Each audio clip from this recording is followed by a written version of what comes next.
drove down and drove back. Joe, are you going to PAX in Philly? Wow. We are going to be at PAX. Joe, I live 6 Oh, miles. I awesome. live 6 miles from there. I'll be there. I'm Yeah. actually DMing. Damn, Oh, then I missed yeah. this year. I would so much want to come. I also am having a private party in Philly at one of the bars on Friday night. So if you're around, man, Okay. got nothing going. Yeah, this one we might do a little more at. We did Origins. That was our first convention post COVID, and because it wasn't a vaccine mandate kind of thing, we kind of just kept to ourselves. We didn't game with other folks. Whereas with this having the vaccine mandate, we might Yeah. actually venture out. Yeah, you have to have you have to be vaccinated for this one. You have to have show proof Yeah. to get into Do these. you gonna go with the booth? So Inkwell Ideas will have a Yep, booth. yep, we're gonna have a booth. Awesome. Yeah. I'll be there. Okay. I DM in the Grand Alexandrian Library that they have. That's usually got the first table right there, right near the all the books Okay. and all. Yeah, it's pretty nice. It's a pretty sweet setup. So, whew. Good evening, Caesar. Can you hear me? Boy, I need a new Reaper ad. See, it's not just the frogs there, Alyssa. it's all Reaper's ad's like 2 years old, you know. So it's not Yeah. that. It's all of them. So So let me ask you guys this: if I pause the video display on Twitch, then does the chat still appear? Okay. yes, yep. Yeah. That's Hey, Rocks, If you man, pump it Fergie, out, what's then, up? yeah. Awesome. Awesome. I know we're early, but I got the ads running up and running. We're in good shape. I don't look like I broke anything tonight. I was worried, like I had that feeling all last night when we were playing, and I couldn't figure out what it was, but no. Good.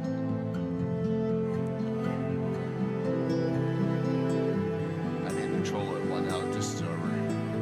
I haven't gotten the book yet, though. I haven't gotten my Kickstarter. I know they're shipping. So, oh, that's sweet. I always got to do this. I got to get the frog books out, right? That I have all these books, all these great books, Alyssa, Yeah, right? you have to have the whole Yeah, pile of stuff. the pile.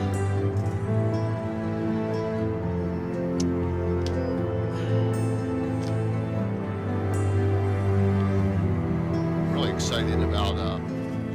They had a what we can talk about. They had a great adventure. Necromancer Games did Chaos Rising, and Frog has the rights to all their stuff now, and they have Chaos Rising 2 coming out.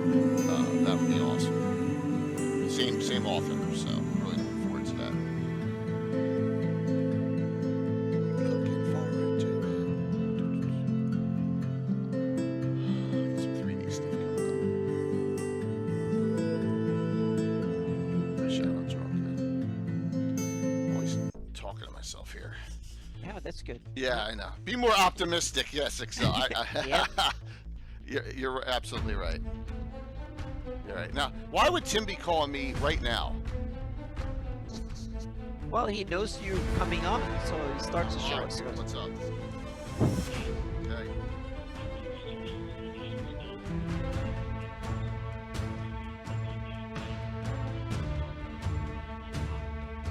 Good, cool. Yeah, we have that. We have that, dude. he's like 25 years too late. Yeah, we have 28 that years. feature.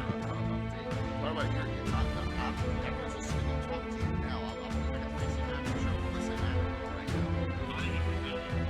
now. Hello. Hello. What? Yeah, 8, but I got preludes at 7:50. All right, I'll talk to you soon. All right, bye. Oh my God. He's just The like ever mysterious Tim. Yeah, he's like 28 years too late or something like Yes. that. We probably had the update for it. What's up, 10 Jason? years. Good to see you, Jason Zavona.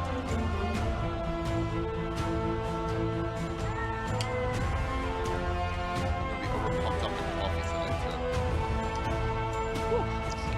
Is there any other way to beat things? too. Yeah, Well, I yeah. got my COVID booster shot like 5 hours ago. Oh, so and we'll it's see. gonna, I was just gonna go splat. Yeah, if I kind of pass out here in an hour or two, then you guys know what's happened. Unless we have a call-in show. A phone call-in show. Well, when I had my first shot, I didn't feel anything, and the second one kept me in bed for like a day and a half. So we'll see. I don't know what happens. Same here. Were you Moderna or? Moderna, yeah. Now, listen, I gotta First do this one was right now. nothing, I and the gotta- second one was I was like really sick. I didn't know. I barely remember the day after. Let me add this.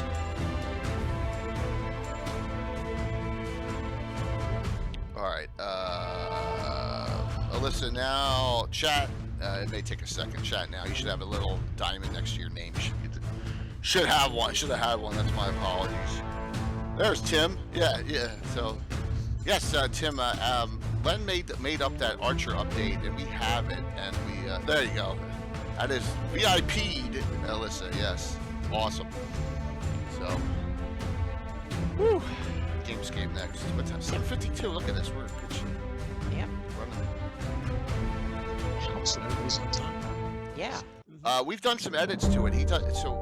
Tim, in that Archer article, he takes out and makes a lot of clerical based spells for the Archer instead of the mage based. So yeah, I can share it with you. Yeah, we've had it. In fact, we talked to Len about it on a one of the first Legends and Lores I believe he was on.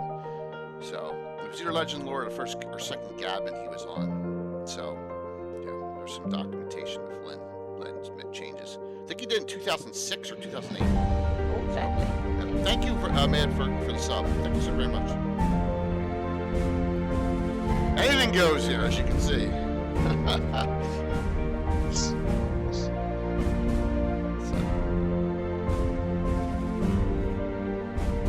You know, and then I always get my mother calling me, especially on like on Friday nights. You know, right in the middle of the stream, and my mom calls, and I gotta answer it. You know, so. That's the good thing of having mother in a different time zone. Yeah, it's different. Oh, the other side of the world. Yeah. Yep. And, He calls me in the mornings instead. I have to have my smartphone silenced at night because otherwise it's always someone who's calls me or something in the middle of the night. oh, by the way, so this is Gamescape's ads are streaming out. We have a big monster. They're hosting a monster art contest on Patreon for all their 3D prints. Some great giveaways. And Build a Master Crafter, art of Mike Disney, and the 3D sculptor Christine Van Patten will be the judges. It'll be an awesome. Oh, wow. Yeah, and I'll throw some details up there as soon as I can. So we're getting close to starting. Yay! Very cool.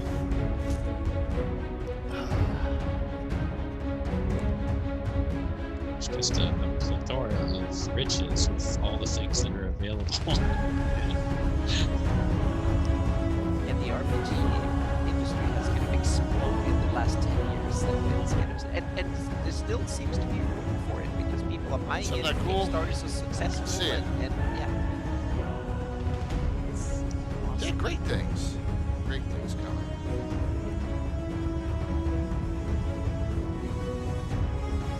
Just checking some things here.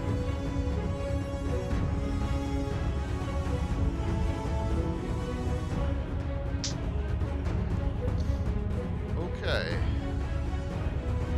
So everyone should have a really fun conversation tonight, and let's go to an entry screen here as we go. Nice. Our topic tonight, hexes. Is there anything more iconic, especially with D&D early on, than the hex-based maps? Some neat, the beginnings of what everyone associates with early Dungeons and Dragons. I have some surprises too, and I have an artist's hex maps that we have a lot of. I'm going to show some of them. Yep, awesome. Yeah. We have a special guest Joe Wenzel tonight too. It's going to be a very cool discussion. Plus, our sponsors have our sponsors have stepped up here. Frog Guy Games now doubled their ante here, and we're giving away two $25 gift certificates tonight to Frog Guy Games. You know, and that'll be for each show. Just really nice of them. In fact, let me hit that up right now. So we're about to go on the website. Don't forget to do it. Just, Anna, how many things I've done? Well, you investigate this wrong. Otherwise, you'd bring everything right except like one.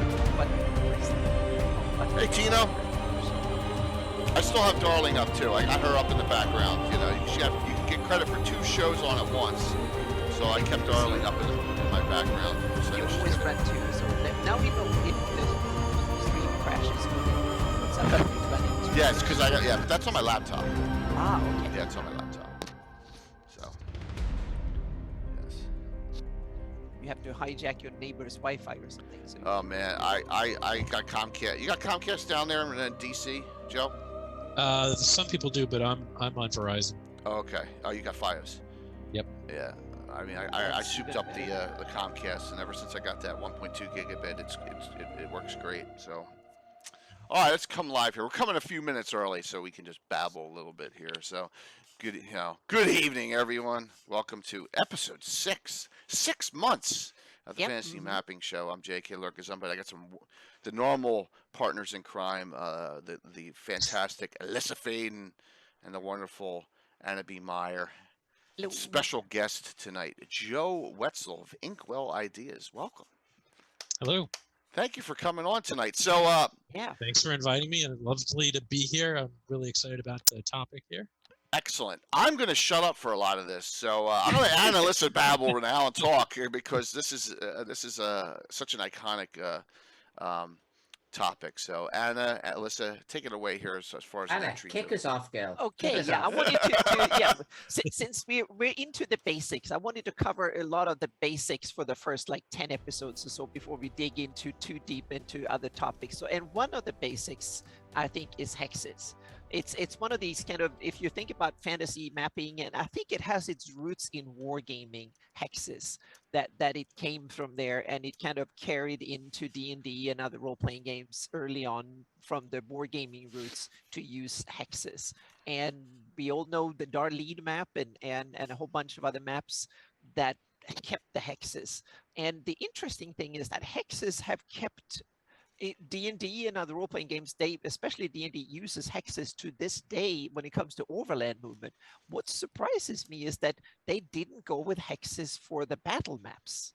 They switched to squares, and to me that is still a little bit of a mystery, because that's where I think hexes would be even better to have, because one of the coolest thing with hexes, and I think one of the major reasons they actually use them in wargaming, is that you get rid of that diagonal movement controversy and problems. It's similar movement in whatever direction you go in, so to speak. So I think that was one of the main reasons they use hexes. And then there's a whole bunch of other interesting reasons to use hexes too that we can dig into deeper. But love them or hate them, it's part of fantasy cartography. So that's why I wanted to bring it up, and I think Joe is a wonderful guest tonight. So please, Joe, kind of tell us a little bit of yes, please, who you are and what Okay. Inkwell Ideas are up to. Sure.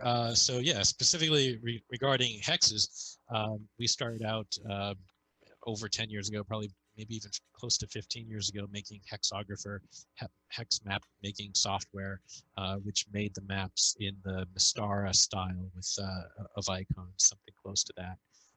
And then branched out into making a city mapping program and a dungeon mapping program. And then a few years after those were out, kind of we learned from what we had done and re-architected it all into something called Worldographer, which is essentially your hexographer too, but it also incorporates that world mapping or the dungeon mapping functionality and the city mapping functionality of the same program. And then in addition to that, we've branched out and we do these side quest decks, and we do NPC decks and all sorts of other accessories. Yeah. So that's who I am, the owner of Inkwell Ideas, and that's what we do. Cool. Yeah, because I've seen now you have other things. I got to know you from hexographer and stuff like that, and seeing at cons and stuff. But now you do all sorts of, especially a lot of cool map making assets and stuff too. So that looks really cool. So yeah, so it's kind of all over the board in interesting map related stuff. And Worldography is also a capable campaign manager in a way, because you can store, not only do the maps, you can store all the cool information. and Yeah, have a bunch you of know, and stuff. I don't know how much the other programs out there really embrace that, but we try to, and Yeah. we also try to auto-generate a lot of stuff. I mean, we can auto-generate the world map for you, or a section of a map, or a city map for you, for example. Yeah. But then we'll also auto-generate. We'll start with cultures, and we drive religions and countries off of those cultures. Yeah. We'll generate more cultures, and we'll put all that together in some data that you can then fully edit there. But pulling it back to the hexes, we also have functionality built into the program where when you drop a city on the map or a castle or whatever, you can click on that and pull up details about it. And if you don't have anything yet, it will autofill, like how old is that structure and what's the condition of the structure, and if it's a city, what's the population like, what's the classes like, you know, do you have a lot of nobility, or do the peasants have all the control, all sorts of things like that, where we have a bunch of generators for that. Oh, that's cool. Yeah. It's, so you're bringing data with the maps, which is that's neat. Excellent. So Alyssa, what's your relationship with hexes, so to speak? I've been kind of on and off, so to speak, a little bit when it comes to hexes. I actually wish I still had my first hex map that I ever drew. Yeah. But I'm talking about 85, something like that, and of course it was ink on paper. And my first exposure, actually, Dungeons and Dragons and everything to one side, the first hex map that I ever saw that I truly fell in love with was Nippon in the Shogun boxed set. Okay. And it was like a 3-part fold-out map. And I was like, oh, this is nice. This is nice. And I immediately went off and I drew one of my own. And that was the first time that I ever started playing around with hexes.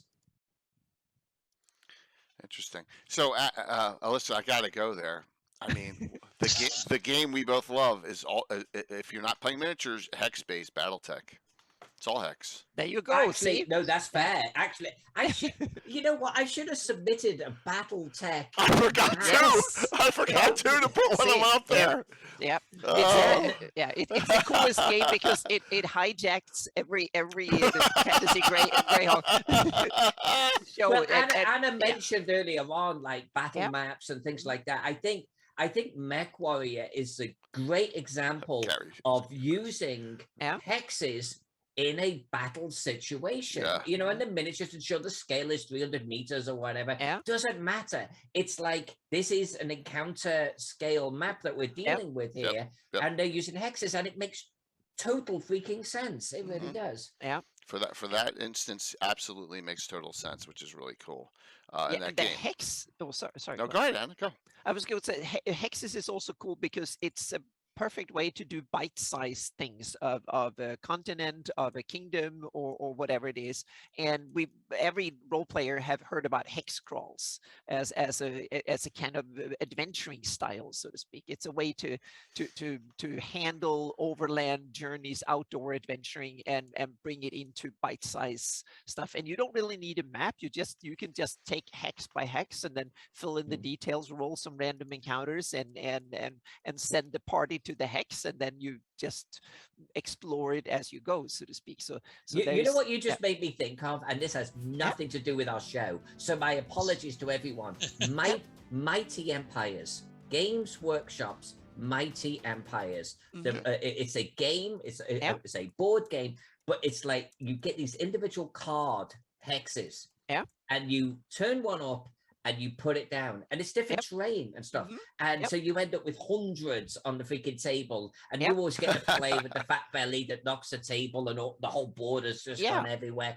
But that was a great way. It's exactly what you're talking about, Anna. This almost random generation, one hex at a time. And another example in the same line is Paizo's, or for Pathfinder, the Kingmaker campaign. I think it's probably one of the most best-selling campaigns ever for Pathfinder. I think it's a 5e version came out lately too, and there's also now a computer game, Kingmaker, and that is originally a hex scroll campaign. I think it was the first hex scroll campaign that Paizo did for Pathfinder, and it was a huge hit. And I played it once, and it's actually really cool. And then you randomize. It's a bit like in Greyhawk terms, Bandit King. I think it's called the River Kingdoms, so if I remember correctly. Yeah. And it's a bit like the Bandit Kingdoms. It's an area full of potty, squabbly little kingdoms and warlords and whatnot. So it's kind of a random situation that you have to go out and sort it out and kind of carve out your own niche for the party.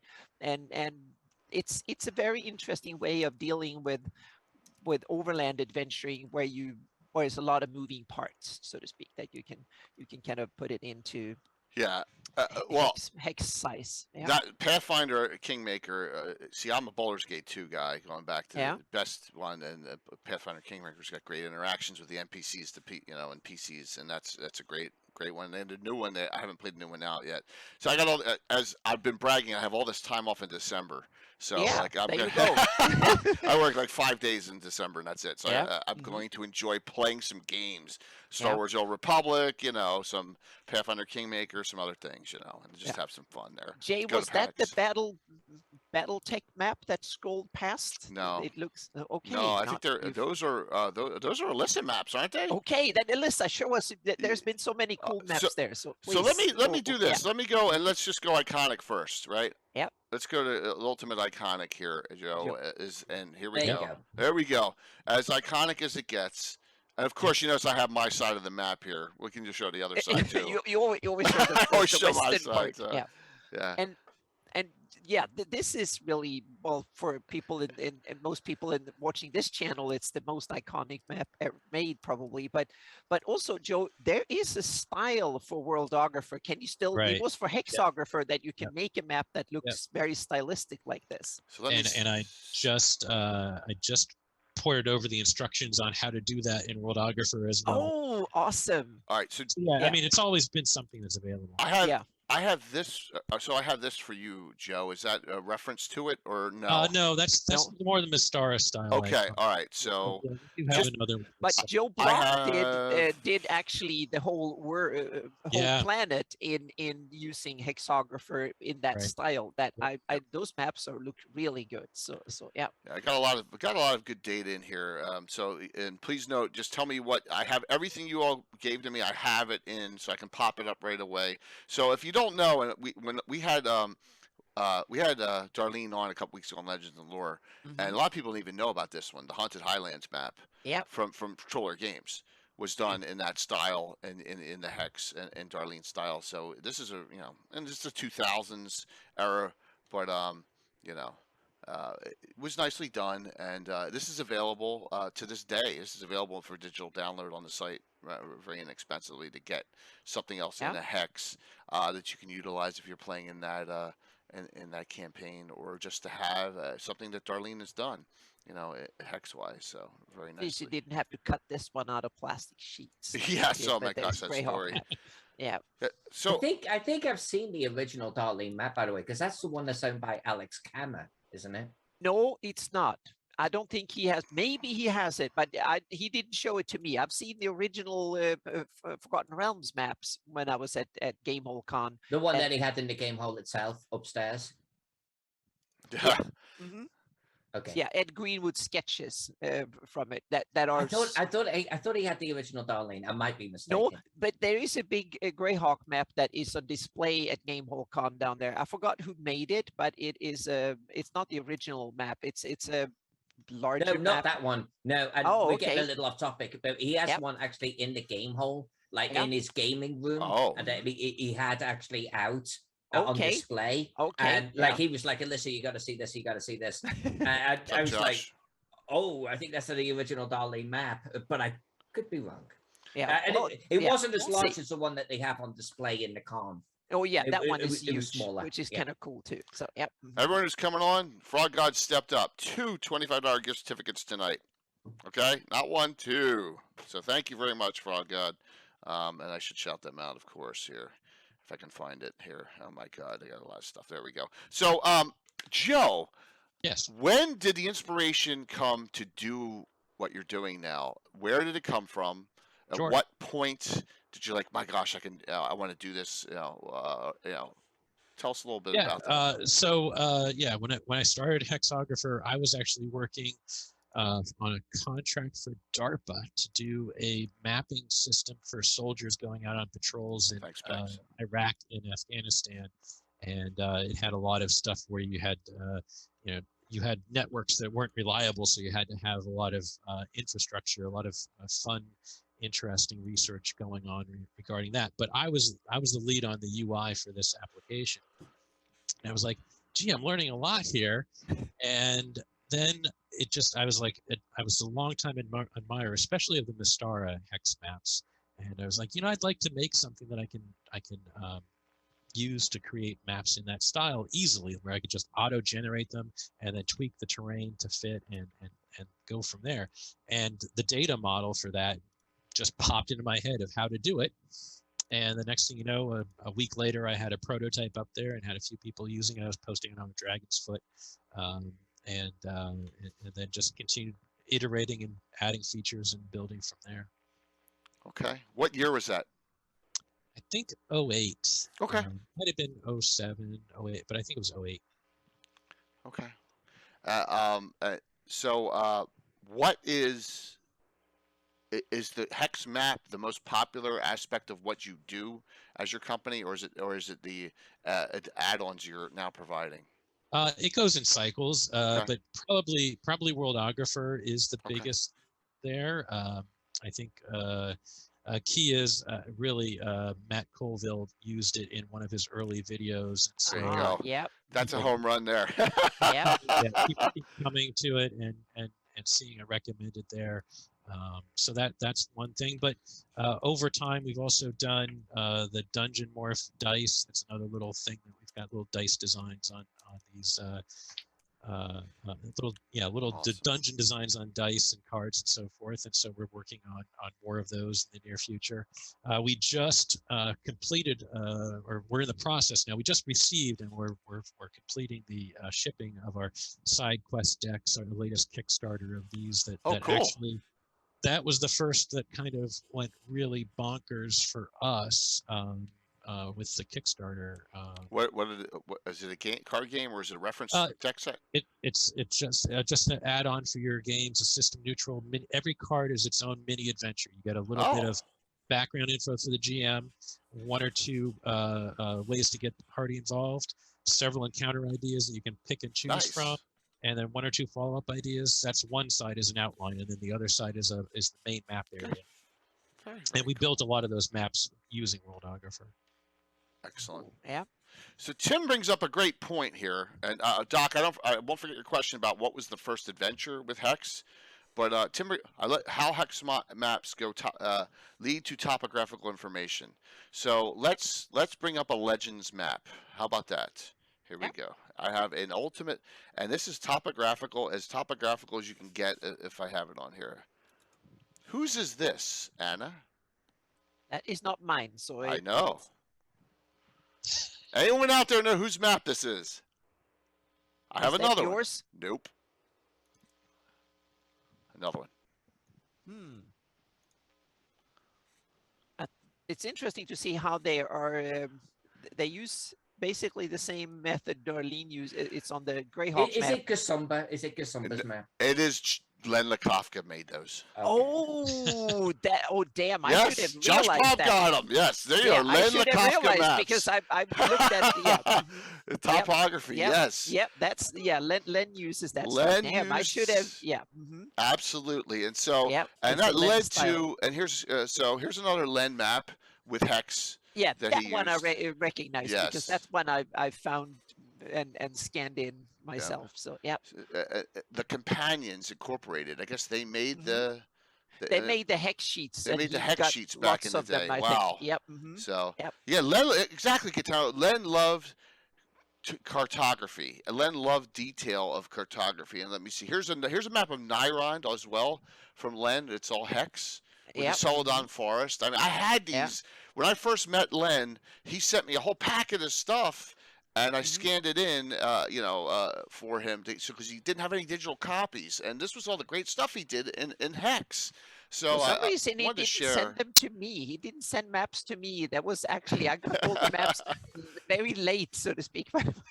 I think I But gave when- these yeah. to the archive. If I didn't, Oh yeah, Josh, I I've seen apologize. them now Okay. afterwards. So, Yeah. not But- the first two, not the first two you showed me when you asked, but all the rest I've seen. But see, Len has size of towns here, right? So we got some topography. Yeah.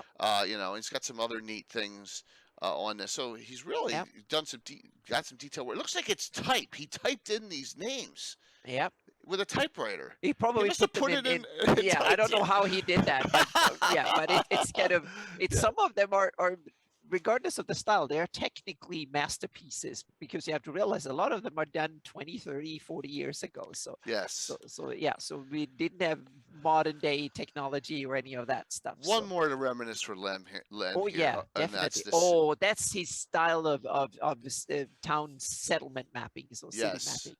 Yeah. Yep. So there, and so we have some classics from our dearly departed friend Leonard. It's been about a year now, and just did some wonderful things. And I was so honored that and look, he's got it here. 1 hex equals 20 feet. Here is the scale. So he has the scale on this map, and it was really nice for him to see that that when this topic came out, like, wow, I can share Len's stuff. So just wanted to put that up there that Len has done some really, really neat things. And I got a bunch of them afterwards, and his husband gave me. We've got all the leftovers, and we have to make sure that we can get them to the whole community. So absolutely working on that definitely. Yeah. So Alyssa, I know Hex is that ancient style there. What have you done, like game D&D wise? You got a couple that you shared with us here, and so you want me to pop any of these up, and we'll do a little round table on them? Yeah, I mean, I guess we can. Well, maybe we'll start off with one of my simplest ones, and that's the one that starts with the 77. Okay, Let's start with that. Sure. Okarim. Oh, look. Yeah. There, look. Josh just played that. this. Shentufui. Josh DM'd this. Josh Pop. Right? This is Luke Gygax's, correct? It is. Yeah. Yeah. I drew it years ago, though. I think they only did something with it more recently. I don't know. I mean, this to me is as simple and as basic as I can currently go, because then I start going off into stupid detail and crap like that. So this is actually... It's still beautiful. I was just going to say, this is gorgeous. It's and this is kind of what I was shooting for a little bit. I mean, I wanted the just the black and white feel, nice, just ink on paper type of thing. You'll see that I've got that little bit of sort of coastline detail coming in because I couldn't help myself. I had to do it. But unlike some of the other examples that we've seen a little earlier on, it's almost like hex maps can be one of two things. You can almost have a regular map with a hex grid over the top of it, where maybe roads are even going directly through a line, or you can have the approach where each symbol occupies a hex type of deal. And I was trying to do more of that in this map. Like the grassland or the forest might bleed a little bit out, might blend a little bit into the surrounding hexes. But ultimately, I feel on a hex map, you should be able to look at a hex and know what's in it. What is the main terrain type? Is there a town or a city here? And you don't see two towns and cities in one hex. Well, maybe you do, but you know what I mean? Well, then you have the scale of the hexes off, so to speak. Then you should make like what you do in cool programs like Worldographer. You can actually have hexes inside hexes when you kind of zoom in. No, totally. But I mean, to me, at the start of the show, a hex map, I should be able to look at a hex and kind of know what's in it. What is the primary terrain and civilizations and people and things I care about in that hex. It's like you don't see on this map me taking a building and putting it across hexes or on the intersection of 3 hexes, because that just starts to get confusing at that point. Yeah. So this was kind of just my humble little sort of submission to Luke for Ocarum. Yeah, but I think it's cool. And one of the things that strikes me is that I rarely see a hexed map that is only black and white or grayscale, because colors seems to creep in, because it's one of the easy way to distinguish hexes is to make them green or orange, dark green for It's even got a rift here. forest and stuff. So it's kind of cool that you take in a grayscale sketchy map and put hexes on it, so to speak. That's an interesting twist. I like it. I like the subtleness of it. I really do. It's kind of cool. Yeah. So as Gary Julian said, this is the kind of map that if you're playing and you're playing a TT, a VTT, and you just need to go show location and have a discussion, or playing at home, this is perfect. I mean, the perfect look, the hex, you get the ideas. As long as you have the scale, I mean, this is what every D&D player or DM dreams of having, just for setting up something and running with it. And so, yeah, absolutely. Joe, what were you gonna say? You gonna say something? Oh, yeah, you're just reminding me of, somehow it popped into my head. I guess one of the early Kryn maps for Dragonlance had the coastlines were all perfectly with the hexes. They didn't fill in some extra area for coastlines. And apparently they then had a short story where one of the gnomes had a life quest. That all the gnomes in the world have a life quest, and the life quest was to figure out why all the coastlines are perfectly formed. Oh, that's kind of awesome when you take the map and make it impact the adventures of the setting. What happens in the setting? That's funny. Yeah. Or so I've heard. That's super like the guy in Hitchhikers to the Galaxy. He made everything with fjords. He liked fjords. Right. Yeah. Why not?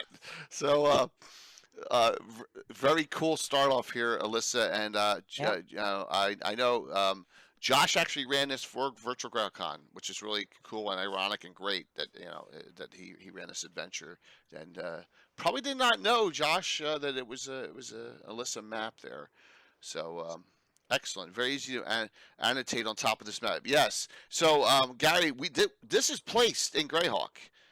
Josh placed this in Greyhawk, so we may want to do some coordination here. Yes, Josh put this in. I don't know if he put it near all and put it near the plains of the Paynims, but I know he placed this. I think he put it on the east coast of the Gulf of Greyar.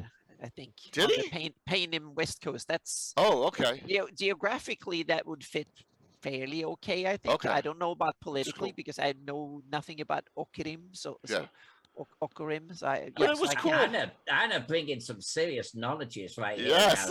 Well, I have a fictitious doctorate in Earth geography. Yeah. Yep. Yep. Awesome. So let's look at I got what would you like to discuss out of yours? Where would you like me to go? Dig into. Dig in. So let's see. So why don't we look at do you want to look at that map of the Europe, I should say? No, Europe. Well, Europe. Yeah, Europe. We had a Europe screenshot. Sure. Give me one sec here. Okay. There you go. Yeah, so this one here was interesting. What I did, I got the ArcGIS information for all of the borders, all the water borders and so forth for the entire world, and imported that into Worldographer. Did a bunch of data manipulation to kind of make an icosahedral projection, so D20 unrolled, right? And then put that into here, and that was the source of this one. And then I put in the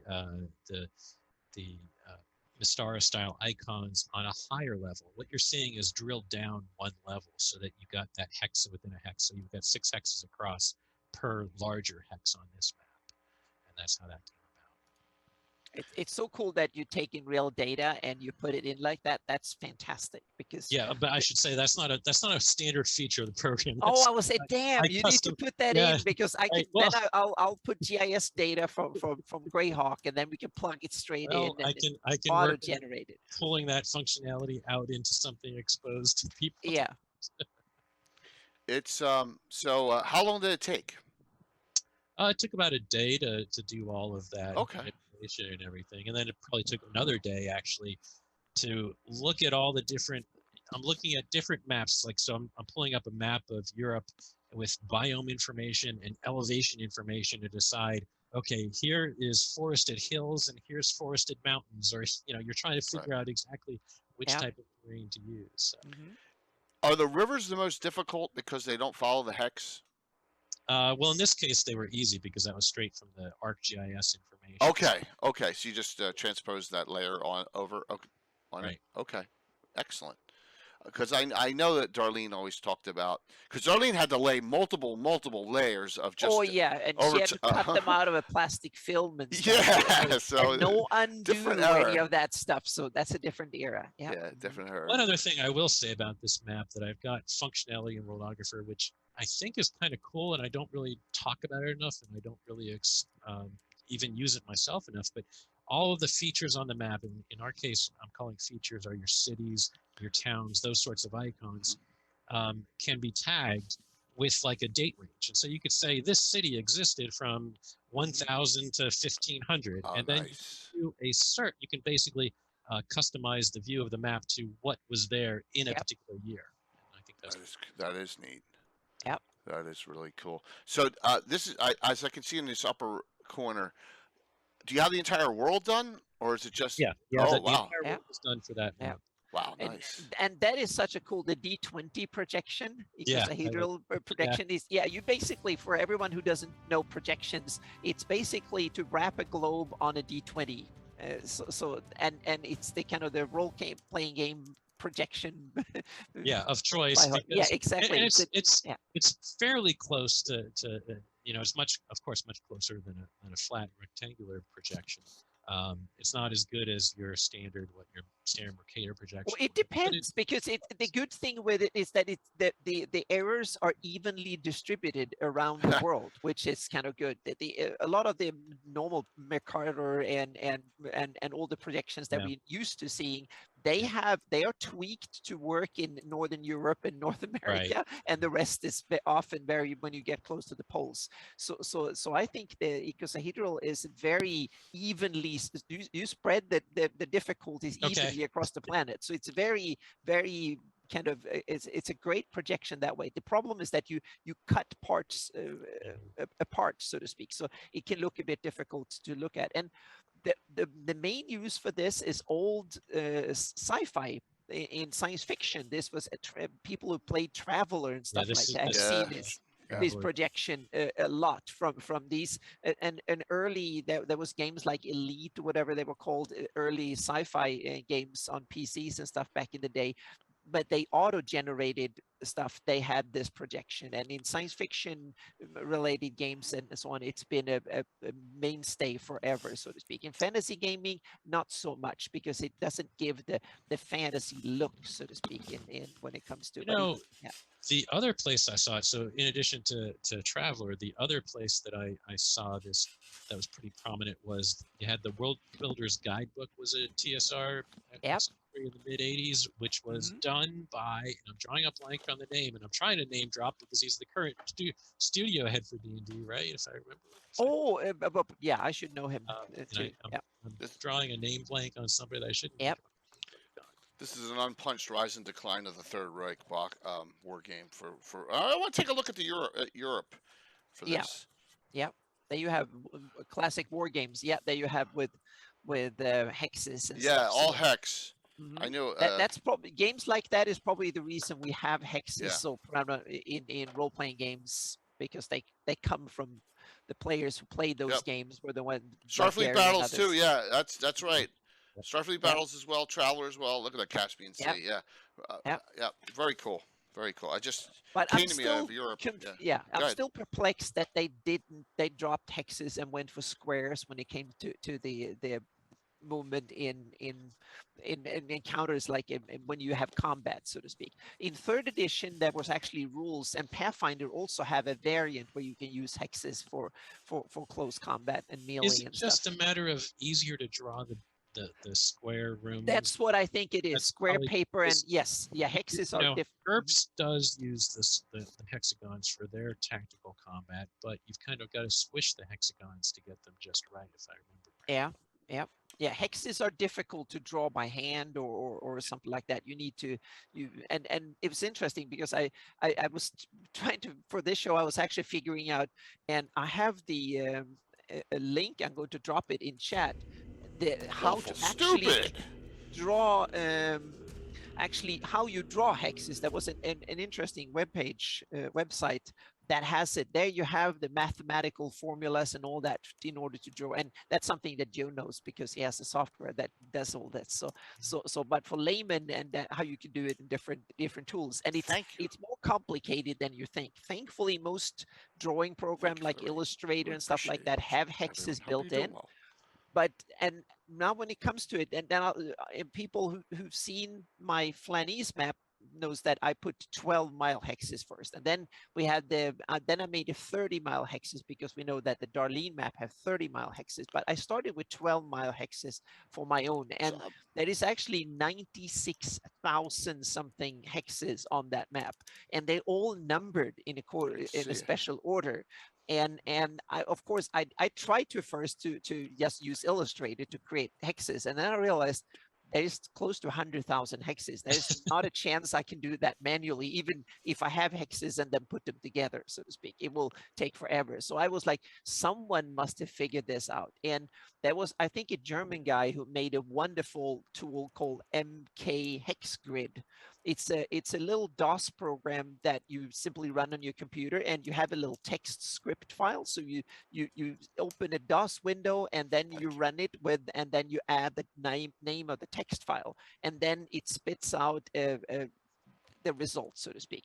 And it's a marvelous little tool because you can define the size of the hexes. You can define how many you want in either direction, and the orientation, if you want them like with the top like that, or if you want the flat. So I was listening to somebody had a great I was listening to somebody else's podcast or whatever on hexes, and had a great term for whether your hexes are vertically lining up or horizontally.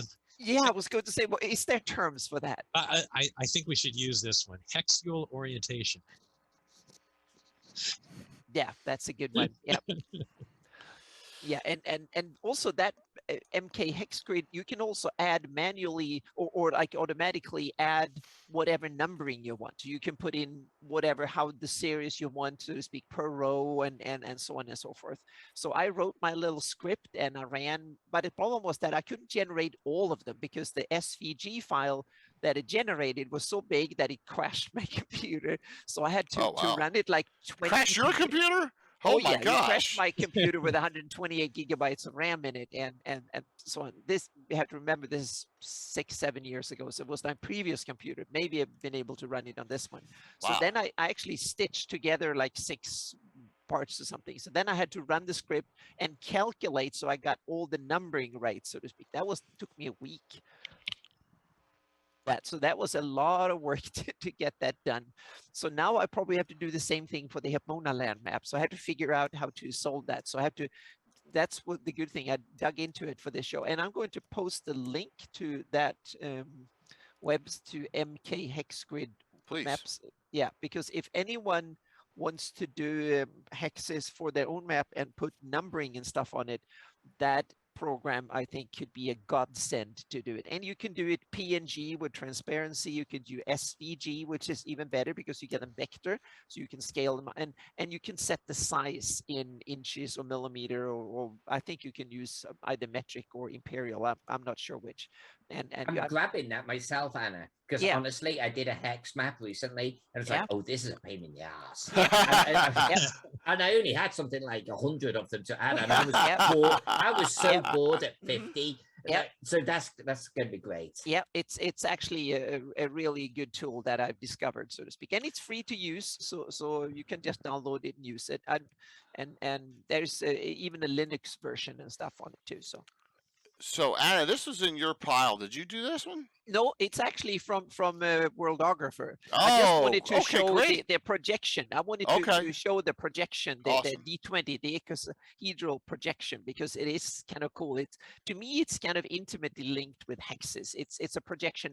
Normally, it's actually real projection used for real maps without hexes too. But I think it's just because I saw it first in various sci-fi games and others with hexes on it, and it works well with hexes because you can split the hexes in half, and if you adjust it well, you get like a quarter of a hex at the tip, and then you get half hexes on each side or holes. So it works really well, so to speak, and Cool. then you can actually cut it out and make a D20 out of it, and you make the planet. And also because geographically it works really well because all the areas are evenly spread out across the planet, which is actually, in that way, it's a great projection.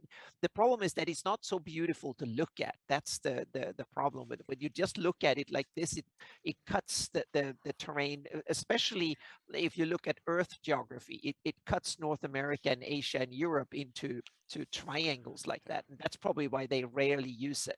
If most people lived in Africa or India or something, we will probably have, or Latin America or like Central America, we will probably have a projection like this because those areas are untouched, and then the polar north and south regions are split up. But yeah, is there anything worse than having a square map of the Earth and Antarctica's at the entire bottom all the way around? Exactly. Yeah. I mean, like, it's not that big.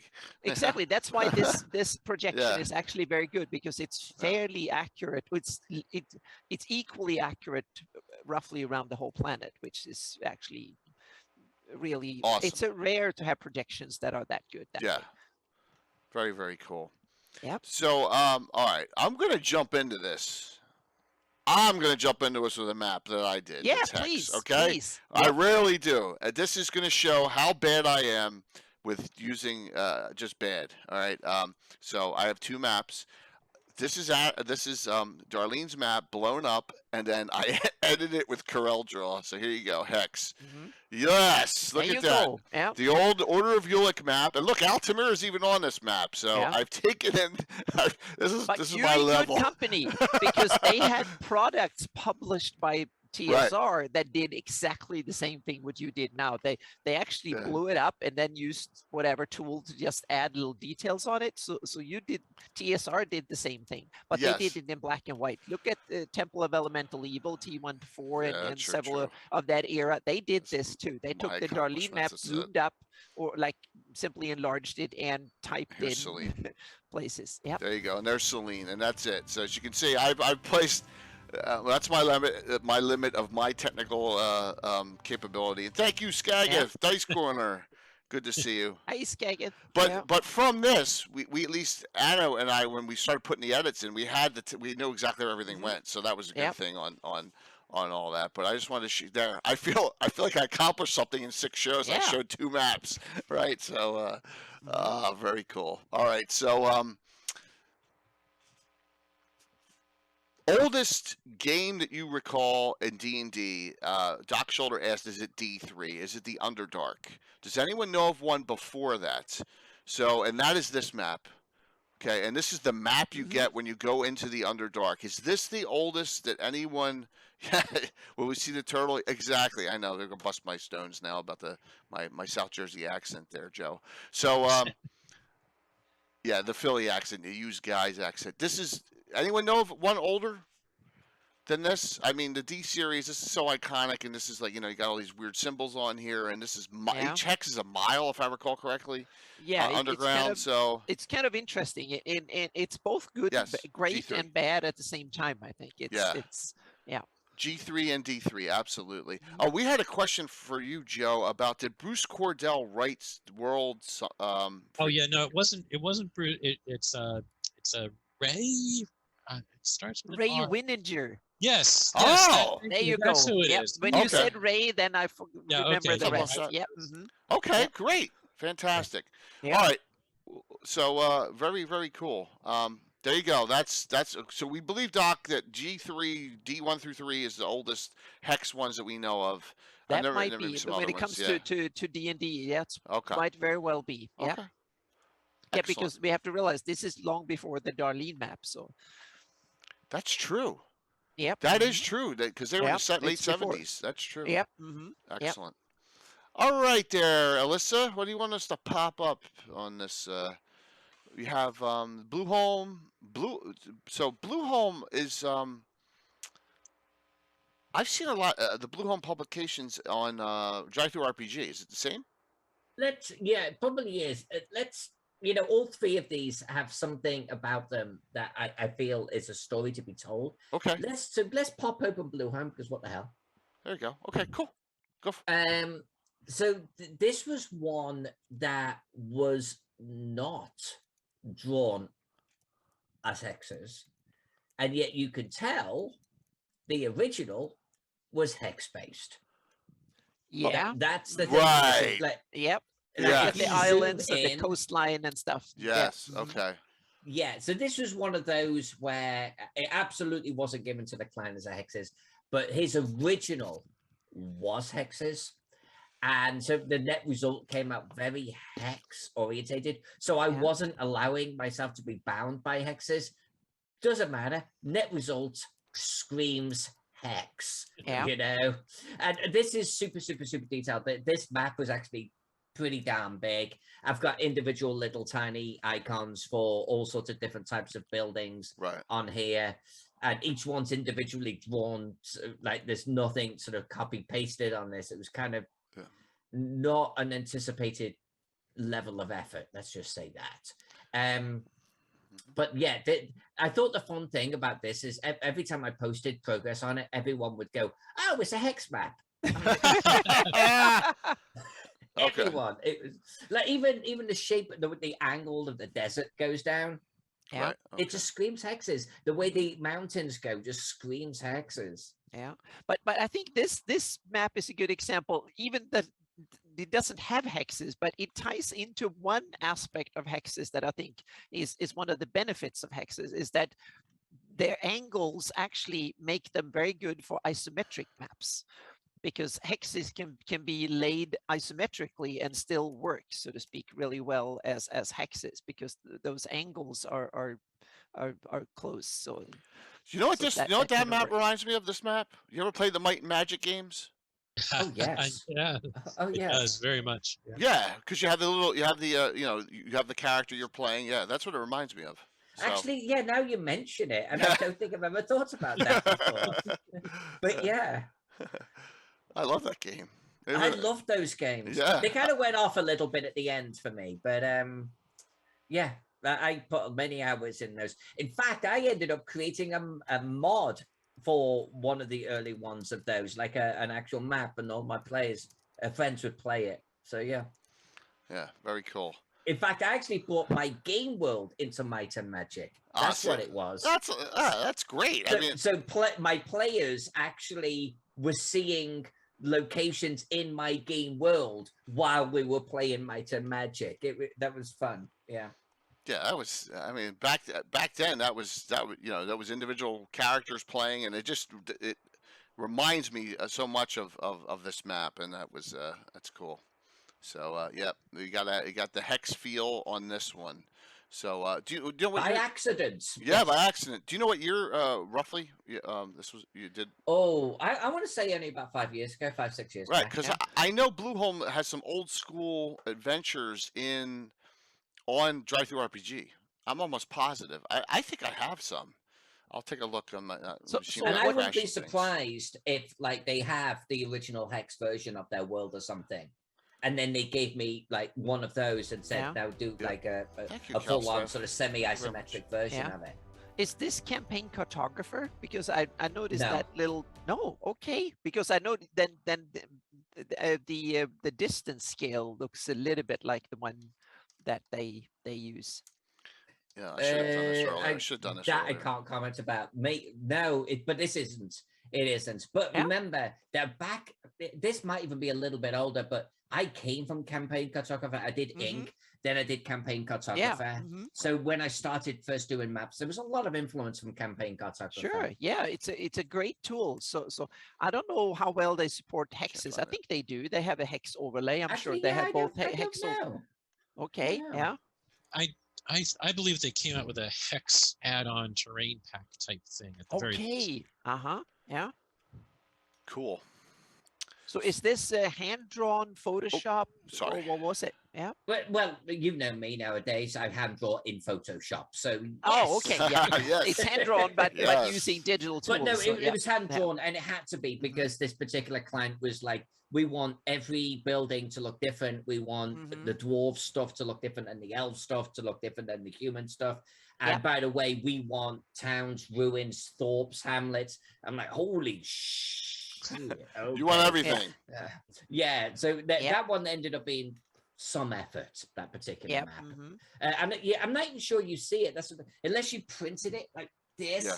Yeah. You're just not going to see the work that's in there. But you know, whatever. Hexes. Yeah. Now I need to ask you the London Cthulhu London map. Will that have hexes on? No. Or yes?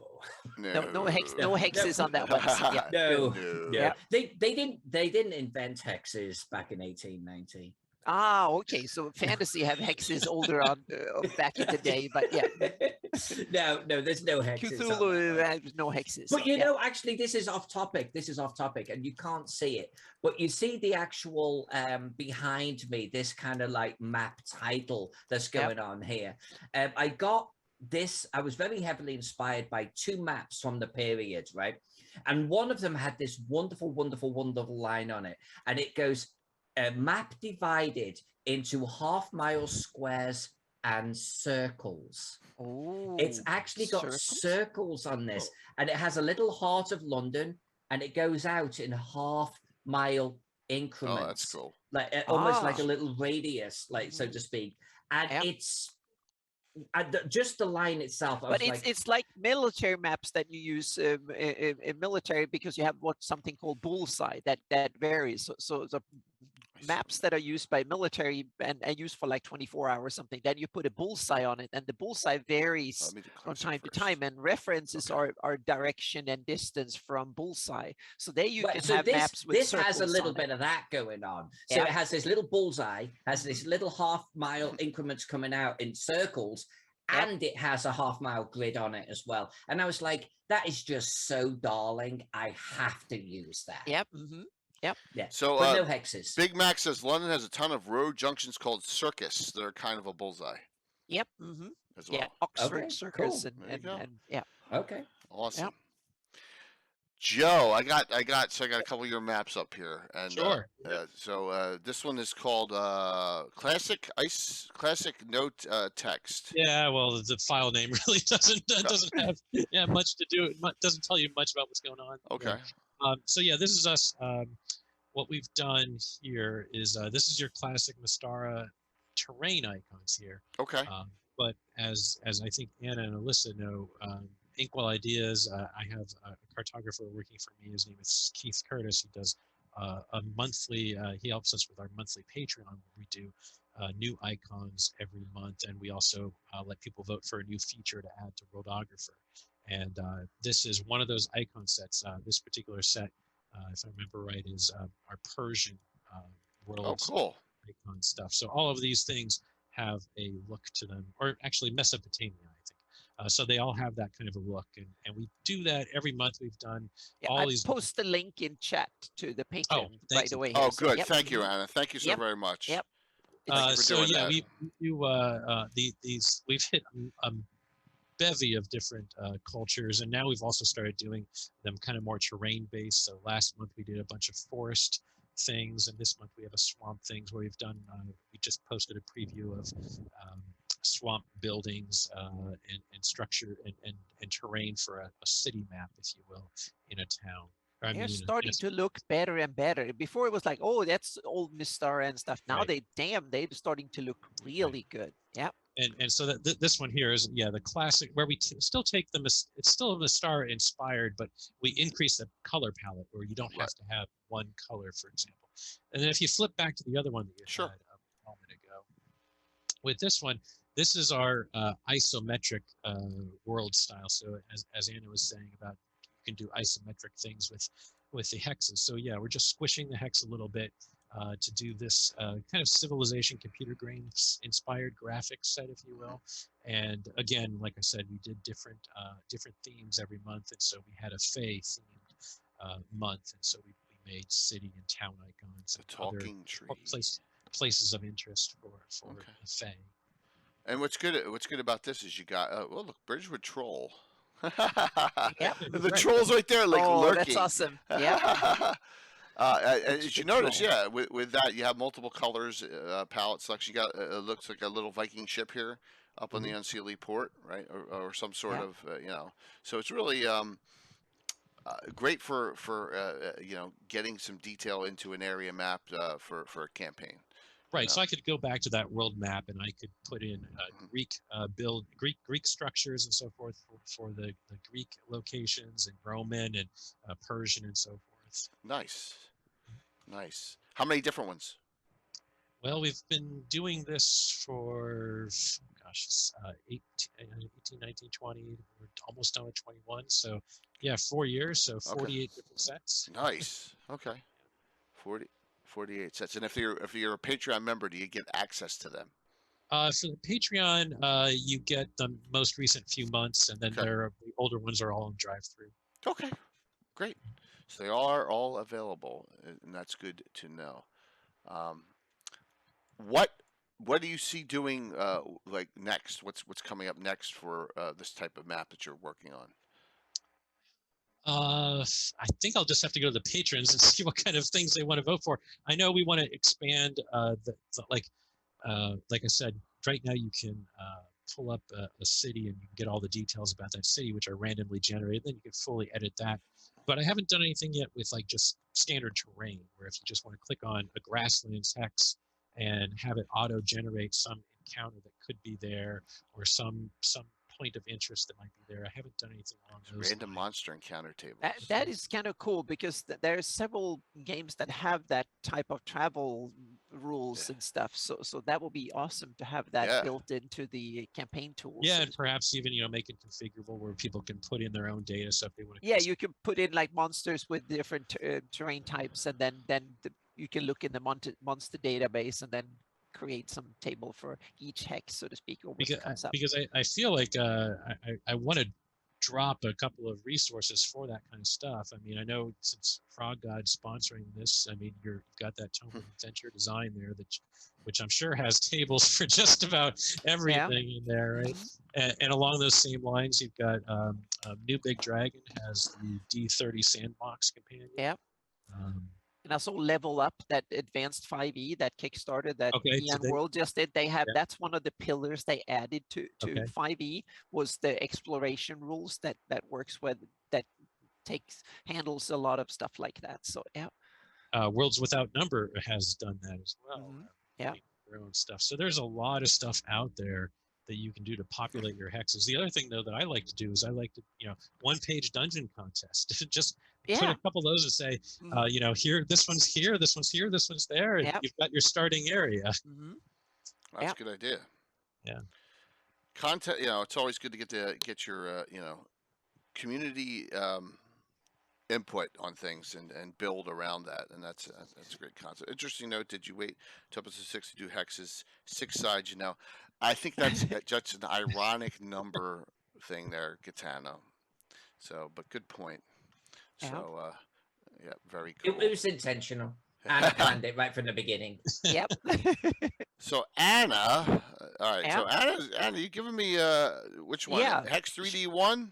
Yeah, exactly. Yeah, take that one. So yeah, this is a concept that I developed for a map type for Gryffindor games, for the latest adventure that is coming out in hopefully the not too distant future, so to speak. So it's a hex crawl that is going to play out in some dimension or part of Arcadia or some other plane.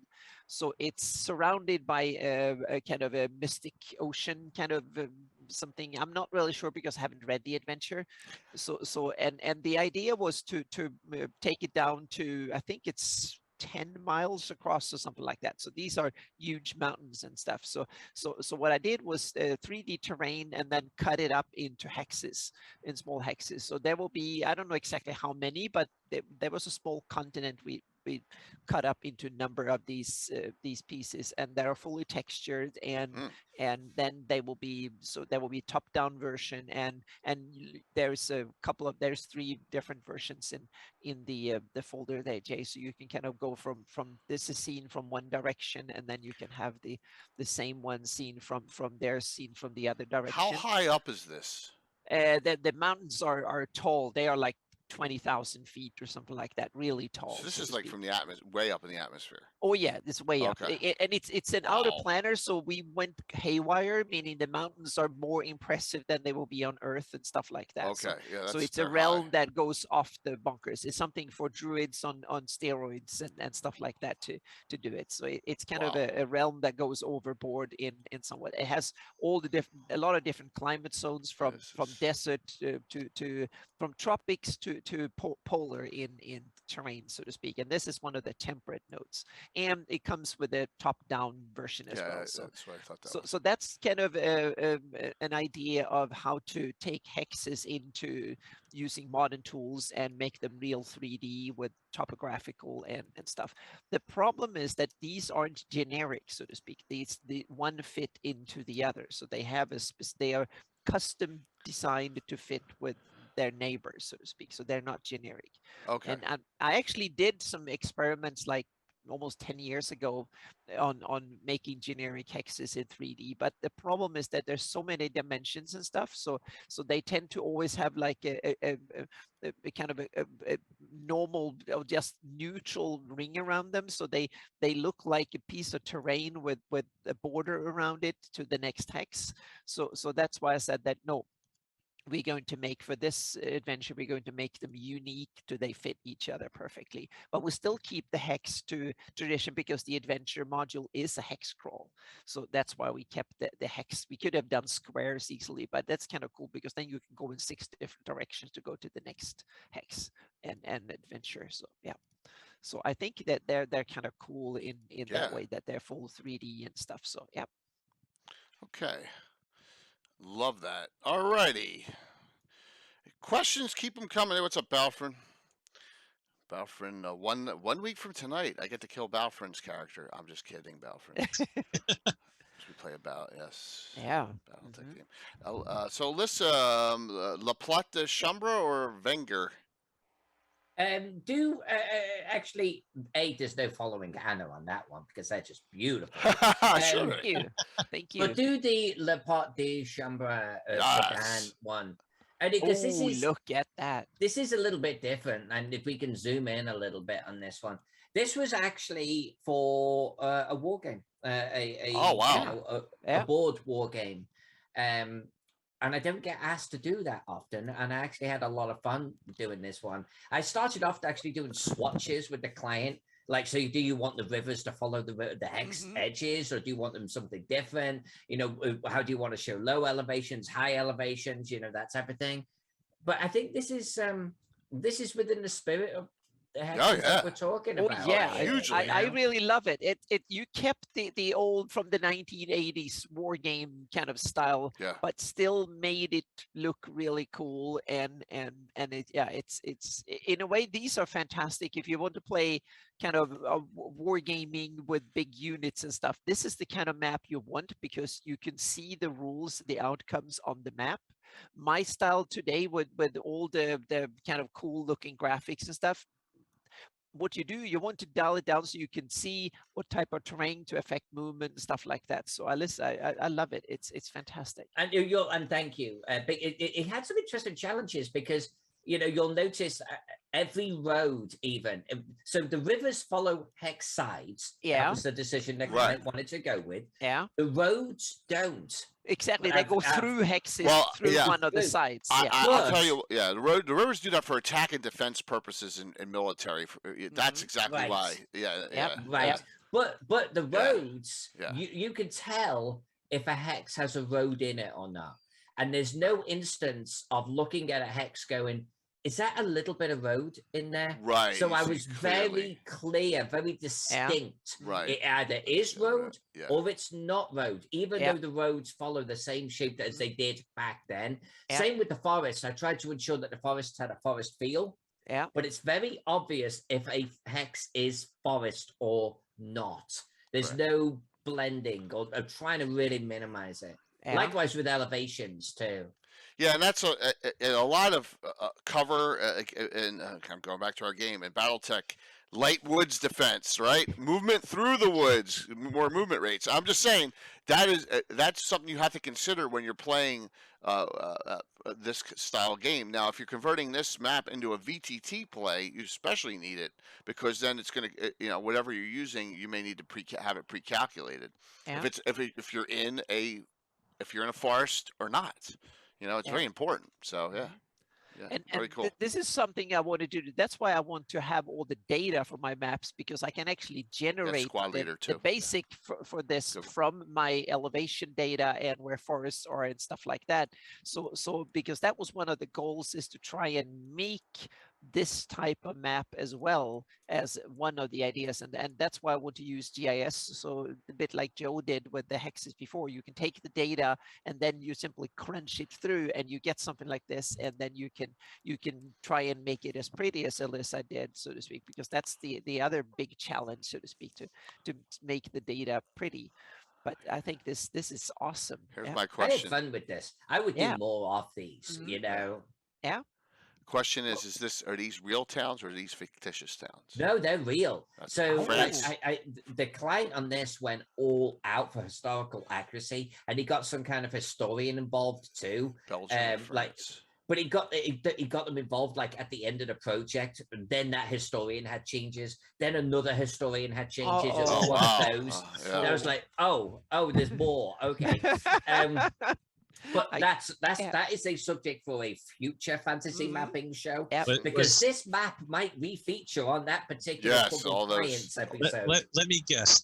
That file name for that, it ends with Final Update 3 for real this time. Yes.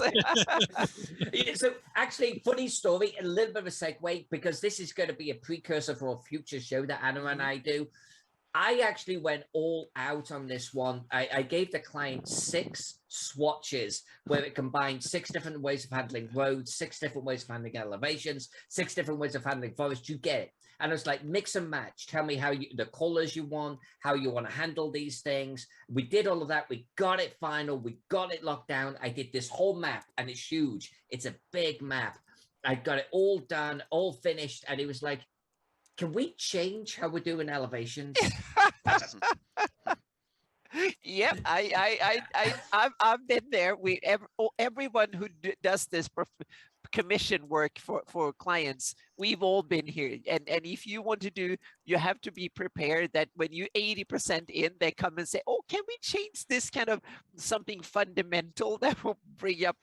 I was like, you're change literally everything." talking about the ground. You want Exactly. me to Yeah. change? Mhm. That's like, Yeah. oh, I've had thanks. things say, "Oh, can we introduce a valley going through the terrain here because I need a river cutting through this?" And it was like, "Come on! I told you 6 months ago that now we lock down the terrain." But I thought a valley would not be difficult, and it was like, "Yeah." Mhm. Yeah, So- I'm not a goddess. I mean, I'm a mapping goddess, but I can't just carve land. Yeah. No. So Yep. no, this was a fun, and we will get into the amount of revisions I had on this. But Gasumba, to answer your question, I did have like historians like coming to me, like literally said, "Okay, so I've reviewed the map, and there shouldn't be buildings in this particular hex, and you Oh my buildings gosh. in this hex over here." And Oh yeah, they they got really dialed in. So I Yeah. think that this map is like spot on for Yeah. historical accuracy. Mhm. Is this That's so cool. Belgium or France? I don't know, where's Verdun? Someone tell me. Verdun is in France. Okay. I thought it was French, yeah. Okay. Yeah. Okay. But this wasn't World War One. I think this was like a precursor to World War One. Apparently there was Oh, this is World some- War One. Oh my gosh, I thought it was 2. Wow. No, Okay. No. Verdun. no. Oh, okay. I was thinking Battle of the Bulge stuff. That's what I was thinking, but no. Oh yeah, All right. that All right, was okay. Belgium. Yeah. Well, they probably had Ardennes another stuff. scrap a few years later, yes, but no. That's awesome. That's an awesome map. Very, very cool. Joe, all right. So, what we got here, man, is we keep on bouncing around, having some fun here. Um, so you have different types of maps here. How about this settlement? So Sure. you're doing awesome. Yep. Yeah, that was a city map that we created as a promo for one of the Patreon months for probably also the Mesopotamian set. Um, and that's something where in Worldographer I can just say randomly generate a city for me, and it will plop all that down, and then I can tweak it. It doesn't come out perfectly, of course, but I can tweak it and move things around, and it just generates that street network for me. And oh my gosh, That randomly generates the street network.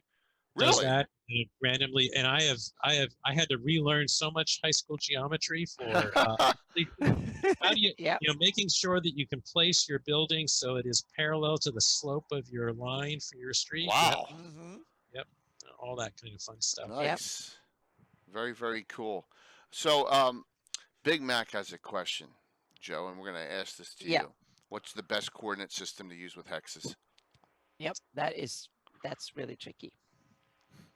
I just use a two-dimensional array type thing, and then I just stagger them based on you just give each hex a number and you go from the top left down, or no, not I mean I just have a two-dimensional array. That's what I use. Okay.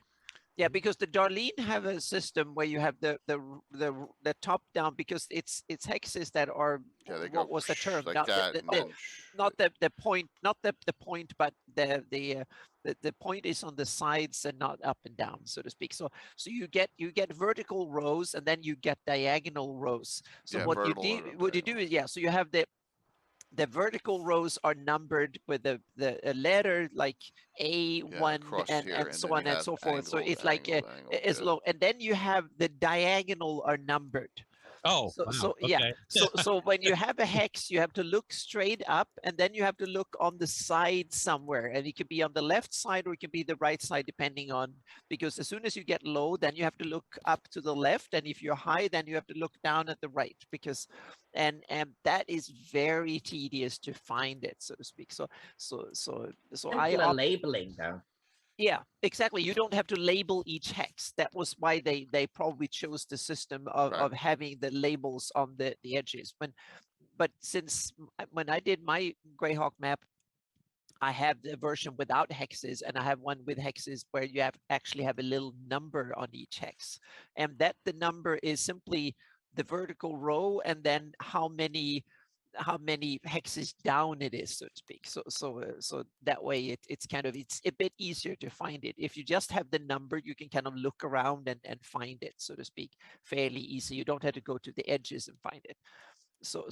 But numbering hex coordinates are tricky, because they're, no matter what you do, it's kind of difficult to find the location. Hey, Patrick. Yeah.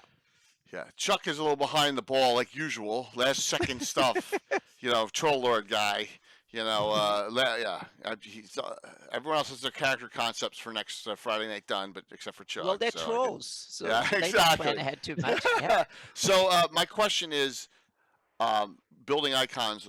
Do you have dozens for this generation, like that you can utilize for someone who wants to go in and generate a town?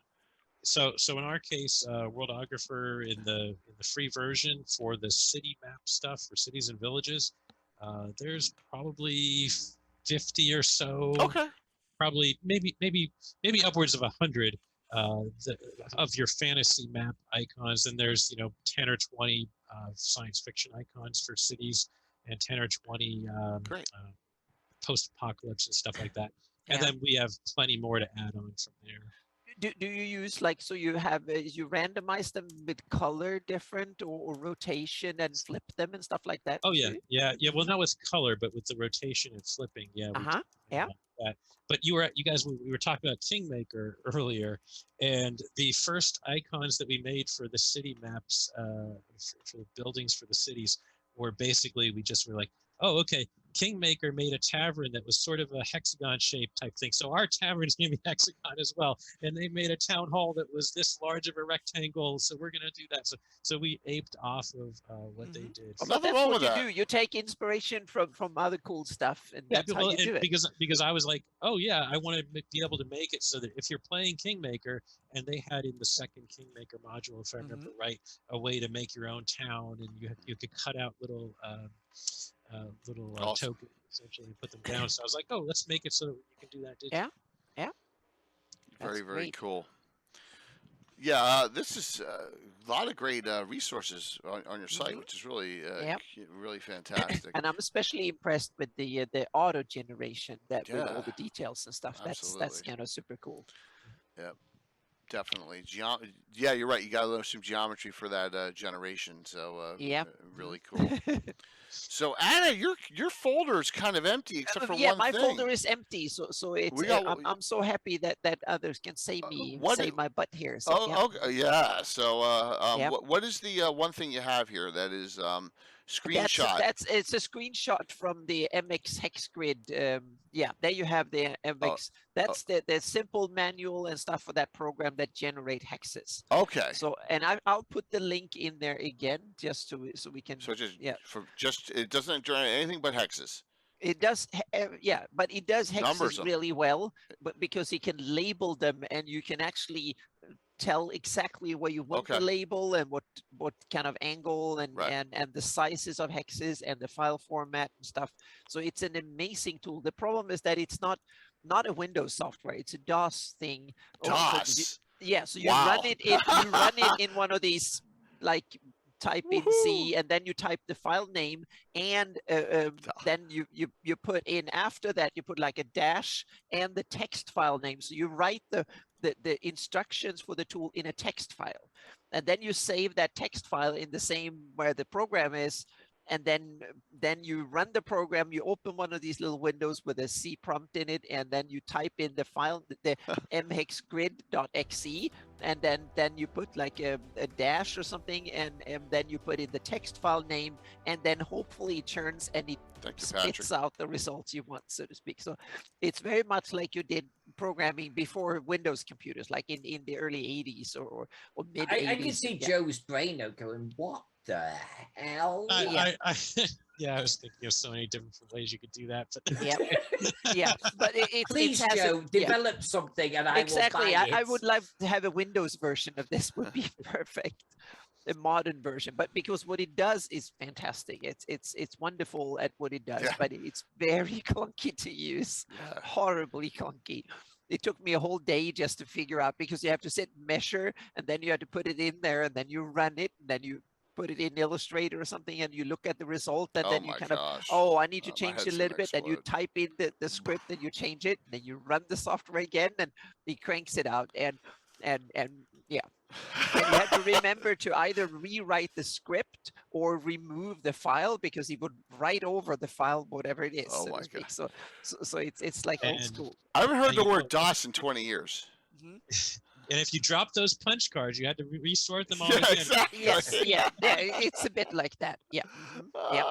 And it's like old DOS, meaning if you wanted to copy a file, you had to say yes, are you sure? But if you want to format the whole hard drive, there was no question or nothing. You just did it. Then you can remove everything. So it's a little bit like that. So this is Alyssa's last map in her folder, so we're running down the. We can see the hexes on this one. So do you remember? Yeah, so this is one where I don't know, how do I even describe this? There's a big, huge tentacle creature in the center. I was just going to say there's something in the middle there that is kind of taking over stuff. There we go. So this is how I do my overland maps. This is a style that I've done this on dozens of maps now. But this particular client wanted hexes. So this was probably, honestly, one of those examples where the hexes came last. I didn't follow hex sides. I didn't worry about if a forest drifted over a border or not. Or it's not a hex map. It's a map with a hex overlay. Exactly, which is kind of why I included it, because it was like a different way of approaching hexes. You still get the distance. There's a crashed Starship Enterprise right here. Yeah. Oh, that's awesome. Oh my gosh. Oh, that's so cool. Where's Gary Julian with that with Expedition to Bio Peaks? Oh my gosh. That's awesome. I actually, this map was done like 10 plus years ago, and I forget the reason why, but it was like, can you do a crash Starship like over here? I'm like, okay. That's awesome. I was like, I can't believe I missed that. So funny. Yes. That is great. Oh gosh, that made my night. Oh, they wanted it. They wanted that, and you added it. That's pretty amazing. Yeah, okay. Oh, and I love how the water is kind of semi-transparent, so you see the rest of the disc, so to speak. Yes, exactly. Cool. Yeah, it's fantastic. Oh I had fun, and I think there's all sorts of little fun things like that in this particular map. This is a pit of despair. But yeah, the whole thing was like not hexes, so the hexes really were added, really just to show scale. Yeah. Yeah. Crash Starship Underwater City win-win. Yeah, you're right there, Gaetano. Look at that. Oh my gosh, that is funny. Yeah, there's another one there. Yeah. And I think there's something else to the southeast too. And you really gone for classic. There you go. There's an old ship. There's an old submarine or something there. Yeah, you had an old flying saucer thing, and then you had a Starship Enterprise. So it's really iconic. Yeah. You got a ziggurat here with something there. Oh, nice. Yeah, it's got a lot of points of interest on this map, so which is pretty cool. And starships, yeah. This is like Jim Wardish, right? D&D mixed with sci-fi. Metamorphosis Alpha, Starship Warden, all that. So you really got a good feel on that. And then you got your little primitive hut lands over here too. And even though this one was done way before, I actually wish I had done more of this approach with the Blue Home map that came much later. Okay. And it was almost giving me a hex map as the base template, made me create a hex map. But I think, I guess it depends how we're using it. I think I prefer this, where the coastline doesn't follow the hex sides. It breaks over them.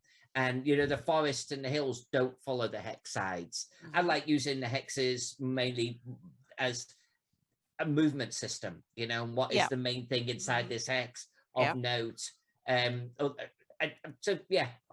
I kind of like this. But hexes are great for that, for quickly get the reference of how far can you walk in a day or something like that. So hexes are perfect for that, because you can roughly calculate it in every direction. So that's why I think that cool. Almost all my maps actually, I usually make them with the hex overlay, or I have one for my own. I have like a transparent PNG with hexes on it. So just so I can back in the day when I printed my maps, I actually had the hex overlay printed, so I could just put it on. It was not to find things, but to quickly get the distance between things. So yeah. So I'm going to. It just occurred to me something about the hexes there. A lot of people go with a 6 mile hex because in theory you can see about 3 miles, and so if you're in the center of a hex, you can see 3 miles in each direction, roughly a hex. But it just occurred to me that actually that's not true, depending on the size of your planet, right? Yeah. So if you're on a smaller planet, you're going to see further, right? Or do I have it reversed? Oh, yeah, you will see less because the curvature will be right. And then if you're on a larger planet, then you will see further because it's flatter, so to speak. Just occurred to me that that advice of 6 mile hexes is good for that reason. It doesn't really apply depending on the size of your planet. Yeah. Yep. Gotta shout out Greyhawk Mike Bridges, of course, because he did my Altamira map here in hex, and just throw it up on Greyhawkery one day. Remember that? I was like, whoa! So there it is. Yes. So he did this hand drawn from hex map. It's fantastic. And then we got one more from him. I love this one. I love this. Yep. Yeah. and then he did this one, That's which is so cool cool. too. Yep. Oh yes. Yeah. So he's done this in Greyhawk as well. And there is the other Burning wonderful thing. Cliffs. He This is put upside down too. This is flipped exactly around. you that it look normally south, is. so to Yeah, speak. you're So looking. so the directions are flipped. Yeah. So it's kind Yeah. of really cool to look. And that's the other interesting thing. There he Like, is. Look at normally that. Oh always- no, Mike. Alyssa just said she loved him. So Oh, there you loved it. yes. So there you go, Yeah, Mike. this Come is so on. cool. Yeah. No. Yeah, definitely. So Yeah. very well done, and all hand drawn. So Yeah. on the hex map here. And you Yep. know what I love about this? Because I can explain very clearly. It's crisp. It's clear. It has that lovely level of charm to it. It has almost a cartoon quality. The colors are vibrant, and yet well balanced. It's like True. there's almost this comedic sort of touch with the ICC. And the wastes being literally sort of like raised sort of slopes there. No, it's brilliant. It's absolutely freaking brilliant. Yeah, and this style of map has something that normal, very accurate maps don't get you. Here, if you want to show someone what's there to find very quickly, this is the map you want to give them.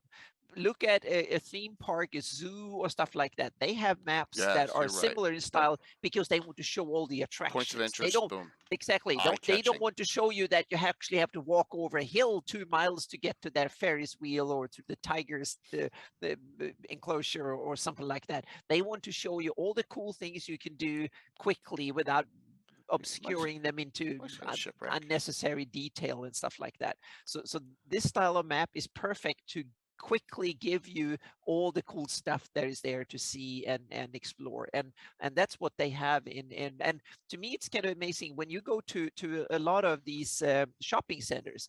They have boring architectural style maps of their stores and stuff, and if you look at them, even me who works with maps every day find them boring and I forget about them the instant I see it.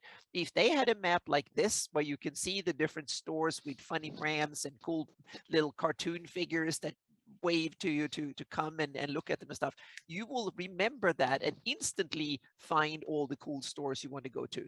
But a lot of these shopping centers and some stuff, they have maps that are as boring as a hospital, and that's something you should make use of, this kind of cool inspirational style way more than informational, because that's one of these kind of, when it comes to maps, you have one of the dimensions for maps is, are they inspirational or informational or somewhere in between? And if you take my mapping styles are much more informational Right. than inspirational. This is a map that is Yeah, way both more inspirational. inspirational than informational. And a lot of people don't realize it, but there is one of these interesting, like when you navigate your car, you don't want to be inspired. You just want to have the information quickly and you can see it at a glance when you're driving. But if you want to figure out the cool stuff you want to entice your players with, it's an inspirational map you want, not something to find the exact angle to go to something. So yeah. Quick shout out here, as you see in the lower left-hand corner here. This is Alan Growe's Black Bay Publishing, which makes Yes. hex pads, right? Still. And several Yeah, cool yeah, designs so for there you go. hexes and within hexes and stuff on So paper. you So can yeah. see that that's Yep. in there too. So I'm not sure if they have them as PDFs or something, but that would be cool. So, but I know they sell them at conventions. They're really great. yeah, Mike gets Yep. a point. His inspiration for this type is White Plume Mountain, which Yep. really shows in Mhm. Greyhawk. Everyone knows, Yep. you know, and that Yep. is the good point, Mike. That's Mhm. a real good point. Yep. So thank you so very much for that. Yeah, so I think that is one of these kind of hidden dimensions that normally are not talked about, but very important in map making and especially in gaming. Well, and that sort of reminds me of something else related, that your maps don't have to be accurate. If you think back to maps that were done in the 1300s or 1500s, Yeah, they weren't that accurate, which exactly. is great from a GM's perspective, because Yep. you can just leave that as, the great unknown over there if you want Yep. to, or Mhm. have it be wrong. Yep. So And then later on, when you get into your get into that area, then you can fill it in and you can change everything up and say, oh, those explorers, well, they went off track. That's why Yeah, that was wrong. to- Yeah, and good I point, also Joe. think that, yeah, exactly, good point. And it also, I think, depends on your game style. Some game styles want very inspirational maps, and especially game styles where you go from location to location and all that kind of messy, boring travel going across hundreds of miles of terrain. If you skip over these parts, you don't need an accurate map. You need an inspirational map to kind of show and the general relations. If you have a very sandboxy style of games like I do, then you often need a more accurate map with more details, so you can describe all the stuff during travel. So it's very much your game style should have the map that matches your game style. What you need, so to speak, varies a bit depending on what style of DM you are. Great point on the both great points, and just I was at my house 2 years ago and saw. Yeah. I have the oldest thing I'll ever own. I have a map from 1680 from the French cartographer de Kuiper, and California's an island. Yeah, because the details, so to speak. Yeah, in the New World. So yeah, it's pretty cool. And Jay, you also have something that you normally don't think of as a map, but your gaming table with miniatures and stuff. That's also a kind of map. Yes, but in a different style. Yeah, true. Yeah, but true. it is a kind real of map virtual. because yeah, exactly, because Yeah. it's not. It's only accurate down to because some things are very accurate on a Down map to like that. Yeah, but when it 600 comes feet to in each direction. exactly, but when it comes to elevation, Yeah. then you simplify it and kind of make these set pieces in order to facilitate easy to Yeah. move around and to make them into kind of bite-sized chunks that you can place on it, so to speak. Just like you do in any type of map, you have to make some sort of adjustment and sacrifices, and you emphasize different things.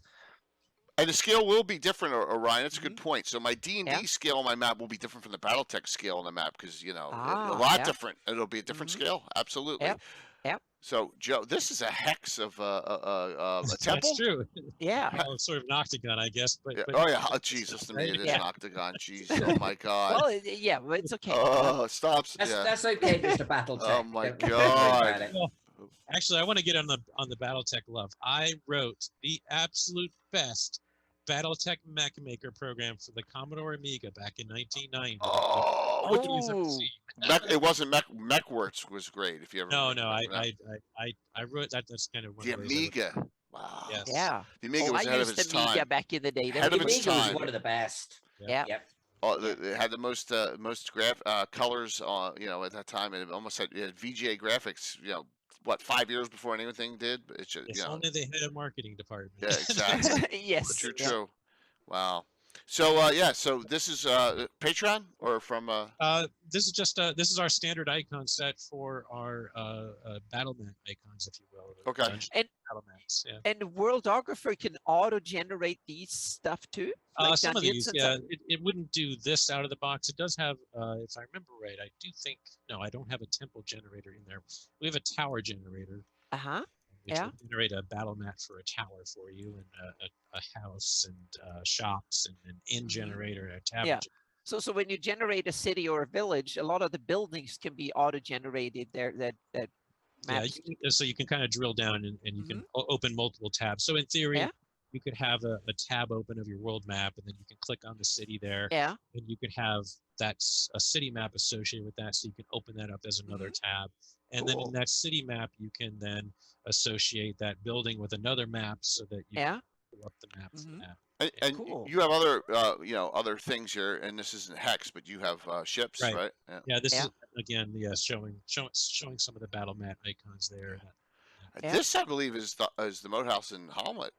Yes. Yeah, Yes. I was just There you trying to show what the software does, and I was doing a Mhm. tutorial online. Nice. Very it's very great. cool. So, Joe, what else as far company wise would you like to discuss here as we Yeah. we got Yeah, half we have hour. lots of time. We have time over You're now. our so, guest yeah. here. We want to hit you Yep. up here. No, I'm very pleased with all the discussion and hearing what everybody else is doing and learning so many things as well. We have a request from Orion Nara, who still has an Amiga group. If you have the file accessible anywhere, he would check it Oh, out. yes. So just know it. If you Yeah, he's wanted a to attempt to get it to computer me, nerd. yeah. So Unfortunately, that was given away to my cousin, and I don't know what happened to the prototype. Uh-oh. man, all the Yep. what a all the shame. discs and everything. Yep. So you didn't keep the. So it the is disc. zonked. Yep. Yeah. And you So, didn't do like Len did. He actually printed out the source code. Yes, I forgot about had that. them Oh my in, gosh. so you can kind of but the problem is that you have to Well, type it in manually. That I took forever. don't know how worthwhile the quality of the code is of my 15-year-old self in Yep. Oh, that's awesome. Yeah. Yeah. All right, so look, we got through all the maps. Questions from the audience, please, and Yeah. other discussion on. So it looks like there's a lot of requests and need for hex-based maps. As Alyssa said, war games still is to this day. Tactical maps for D&D. You know, Yeah. a lot of other game systems use them, especially sci-fi games, and there's a huge sci-fi genre out there. You know, which is cool. Yeah. So it's not gonna go away anytime soon, No, which is and great. I'll keep hexes even in my GIS. I will keep hexes in use, so to speak, and program it in using QGIS, something to create hexes. But I will probably switch to a GIS based location, so you can tell where things are in the world of Greyhawk due to a GIS location number. But I will definitely have hex overlays that we can use for to calculate travel and stuff, because it both ties in nostalgia and it's also very effective to use it. So they will come with the hex overlays still, so to speak. And now I have Hepmonaland. Now I need to figure out how to so I probably have to make a Hepmonaland map with a separate map with Hepmonaland hex numbers. So I have to take that MX hex grid and run another 2 days to put hex numbers and stuff. So we'll see. I'll see. That will be something I have to see if I can actually continue the hex numbers that I have, or I have to make a new one. So I'm not sure, because I never thought about much. I put an F in there. That's for Flanese, so I can make other sets. But now afterwards, I realized that how do I do the the actual border lines? And now part of Hepmonaland have Flanese hex numbers, and yeah, so I need to think about that a bit. So that was one of the things I realized with this show, that damn, I need to think about my hexes a bit here. I have to sort it out. Yeah.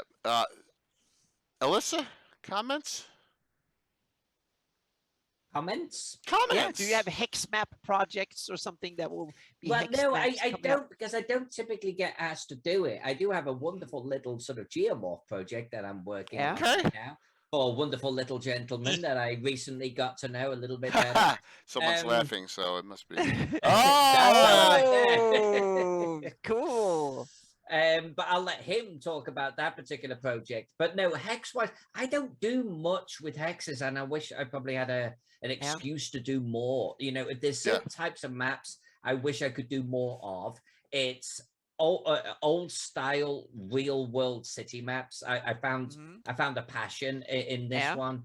I wish I could do more of that, but don't show that one to museum, because you get to do these full time, and we lose you from the RPG community or something. I don't know. I'm honestly thinking about drawing like Call of Cthulhu maps. Okay, there you like, see. You know, doing Masks of Nyarlathotep, all of the locations. Well, you have all the capitals of the world. You need to do London, New York, and whatever where Cthulhu is popular, so to speak. Get Mountains of Madness. Where did the players go in that? And drawing maps for that. I'm thinking about that bit and sort of stopping taking commissions unless I'm from wonderful people called Joe. That's what I'm thinking about doing. But hex-wise, I honestly wish I could do more like war game maps, like the one that I showed. Yeah, that was so cool. It taps into the historical aspect that I love doing. And you've been a war gamer very much. Right. And I still am a war gamer, exactly. Yeah. I think if I can combine history with the project I'm working on, I start to love that a huge amount. So I would love an excuse to do more hex maps. I really, really would. I don't get asked a lot. I don't know why. And now when I saw your implementation of that awesome wargaming map, I was thinking I would love to have that style of Flanese for Greyhawk Wars game, make a new version of it, and have someone do it and make the Greyhawk Wars in kind of a cooler, more modern version, so to speak, or modern meaning a new version of it, and so that's something to because people have asked me, can you do a new map, my style of map for Greyhawk Wars, and that's something I would love to do, but I realized if I have GIS data, I can probably make it easier and better than to hand crank it from the get-go, so to speak. So that's something that will be hex based, very much hex based. And well, not necessarily. The old Greyhawk Wars had each country was its own little hex, so to speak, or not in shape, but its own little area, so to speak. So you moved from realm to realm.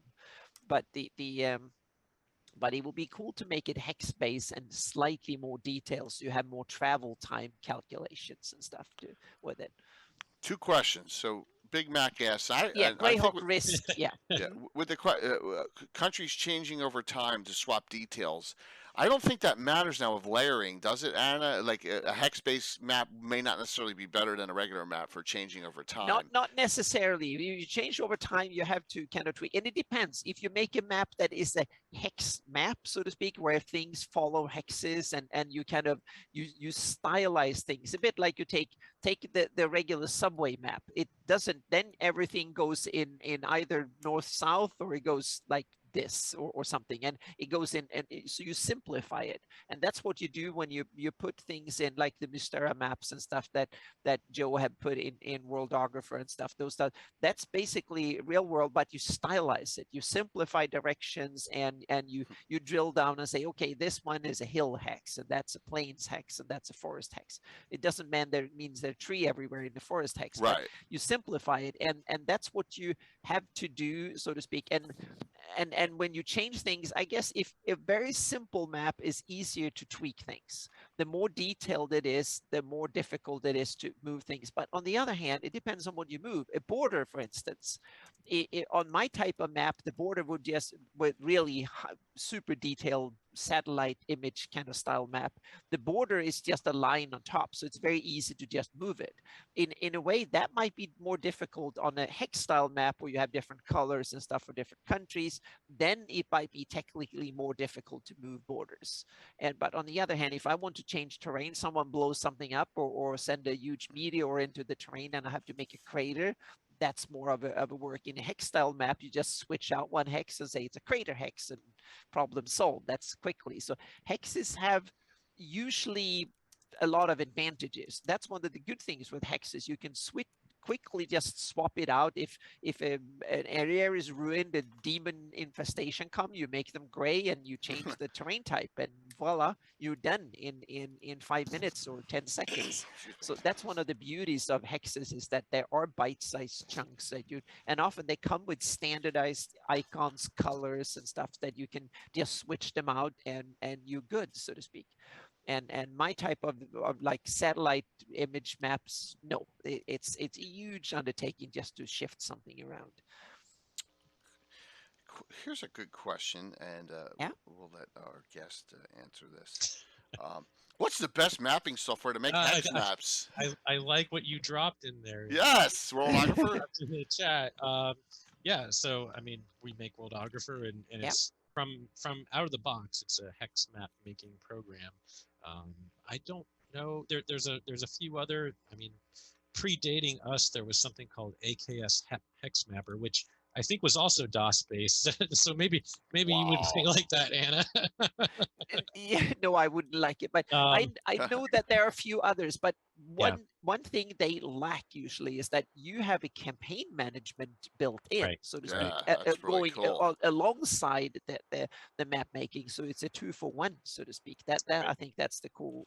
So the hex mapping is one side of it, and then all the data you can provide with it. And the generators. That's the other thing. That's for us, generating the worlds and all the other map types, as well as the data.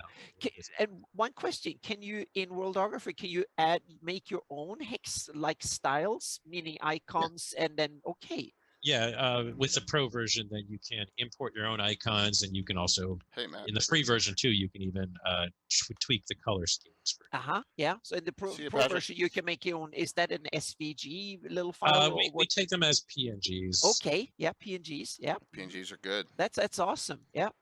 Because I'm then I'm wondering thinking why about, I don't own this. I'm No, gonna go on the I've pirate I've been deliberately not owning it because I know that will be a rabbit hole. That will take me 6-8 months, and I will go deep down into doing it. So I'm going to, and the more I study it, and because I knew about it like 3-4 years ago or something like that, 4 or 5, maybe 5 years ago, and then I was in the effect of finishing my Flanese map, and then I've been so busy with it since. But I want to, and especially when I saw Joe Block's version, or Mhm. that looks like the Darlene map, less artistic, but definitely the same style. And then I'm all thinking that I want to do a kind of version of this, and to do it, and that's still on my to-do list, so to speak, and put in use the city symbols and stuff like that. I'm using it and add it as a style. And then Joe and me, we have kind of chatted a little bit at conventions and stuff. So we'll see if we can make something happen from this. Yeah. Cool. Yep. Well, I know we'll do some shout outs here, and I know we'll Yep. get through. So, how's Warographer do with Sci-Fi 3 maps? Good question there, Balfram. So sci-fi, question. if we're talking specifically about like city and battle match stuff, we've got a limited number, but we do have some icons built into the program, and then we have some paid for additional icons to kind of do your sci-fi maps. Yeah. What Awesome. about Cyberpunk, that type of thing? Mm-hmm. So Cyberpunk, we for our sci-fi set, we did. I'm thinking particularly of our city state. We did a set. The sci-fi set is broken down to what we call a sci-fi clean, which is your Star Trekky stuff, a sci-fi retro, which is kind of Buck Rogers-esque, and then a sci-fi gritty, which is your Blade Runner style. Oh, Nice. cool. I like yeah, that. I'm getting this software. And Hannah, See? when Yep. we do this future show where we're going to talk about software, Yep. let's maybe Yeah. even have some created in this software Yeah. together. Oh yeah, And yeah. we can definitely. talk about the Yep. process That's awesome. Yep. and compare what we've created. Oh yeah, because we probably need Gosh. to have 10 shows talking about different software for different types of Because maps and We're stuff. not totally going runs anywhere. the gamut from you've got everything from photo editors, Photoshop, and what Anna's Blender and all those kinds of things, to on the other end what we kind of do, which is something simple to let you get a map out quickly. You've got Yep. a wide range. Sure, Tim. Aftermath, Sci-Fi Apocalypse. You always got to go there. Road Warrior-esque, man. Got to do the Road Warrior. Yes, very, very cool question there. Absolutely. So, what's everyone got going on? How's that sound? And then we'll do the Yeah. giveaways, and then we'll raid into someone. I think, you know what? We're going to raid into Will, I believe, tonight. We're going to raid into Wicked Studios. It's been a while. Will's got his Yeah. Dragonlance game going. And Will is such a great supporter of the community. Oh, it's so- awesome that he's up streaming. That's Yeah, he cool. streams. He That's still streams. fantastic. Yeah, absolutely. So, Yeah. let's start with Alyssa tonight. How's that sound? Yeah. Alyssa, what is Sure. going on? I've got so much fun shit going on right now. Yep. So I finished a map for Chaos and I'm not allowed to talk about, so why do I even bring it up? But I do have the map that I'm working on as well behind me, the 1890 Chaosium Gaslight map, which I have really been enjoying working on this. I'll probably be working on this for the rest of the year, but also working on some stuff for Joe. So I'm going to let Joe talk about that one. Nice. That I'm actually really, really, really excited about it because I think it's just they're gonna look lovely. They're actually gonna look lovely. So that will see out my year. And then next year I'm gonna be drawing the GaryCon convention map again. This time with a horror twist because they have a horror themed convention scenario. I will actually be in it tomorrow night. We'll be streaming it tomorrow night on the GaryCon channel. Great. So it's getting a little bit of a sort of public audience, that scenario. So I'll be creating a map for that, and that will kind of get me out and towards March. And then I don't know what clients have got around March. They're just going to have to wait. But that's kind of what I've got going on for the next 6 months. So much fun stuff. And good to hear that everyone's busy. It just Yeah. never ends, So right? Which now, is Joe, great. we want to hear So about yeah, these kind of so cool. yeah, what Alyssa was saying there. So we've got it's actually the 10th anniversary of us making these little Dungeon Morph dice with the dungeon designs on them. And so we are doing a new Kickstarter. I wasn't actually planning to talk about this at all here. Also, Well, that's maybe all it right. was, maybe we kind of, maybe it's too yeah, early. so Yeah. I did drop in the channel there. Yeah, no problem. Follow link to learn when it gets launched, but we plan to launch it early next year, and we're going to do a set of sewer designs, a set of crypt designs, and a set of layers, kind of caverny designs, and that'll be the next one's coming out. As some of you may know, Dice and Logos created the original geomorph interconnectable design with the two entrances on each side of, or two corridors leading off of each side of the designs. And then, like I said, about 10 years ago, we had the idea of putting them onto Dice. And so Dyson returns for that. And Neat. Alyssa's on board there, and Glenn Seal is doing some designs for us.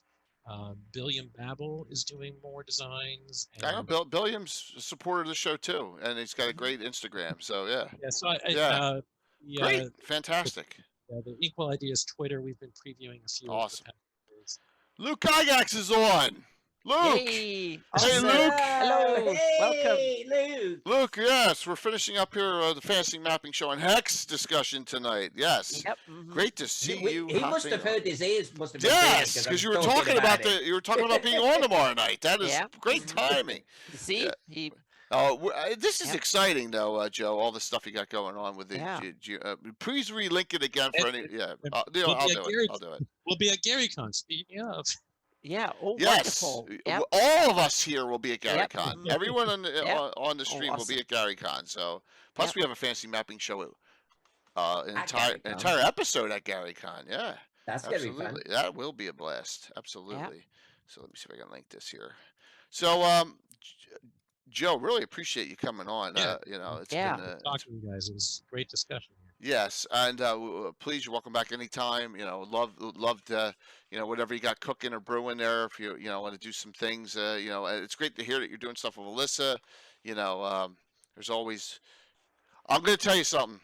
Okay, I don't know how legally you can do it, but if you did some kind of hex generator for the encounter tables, like with landmass for Greyhawk.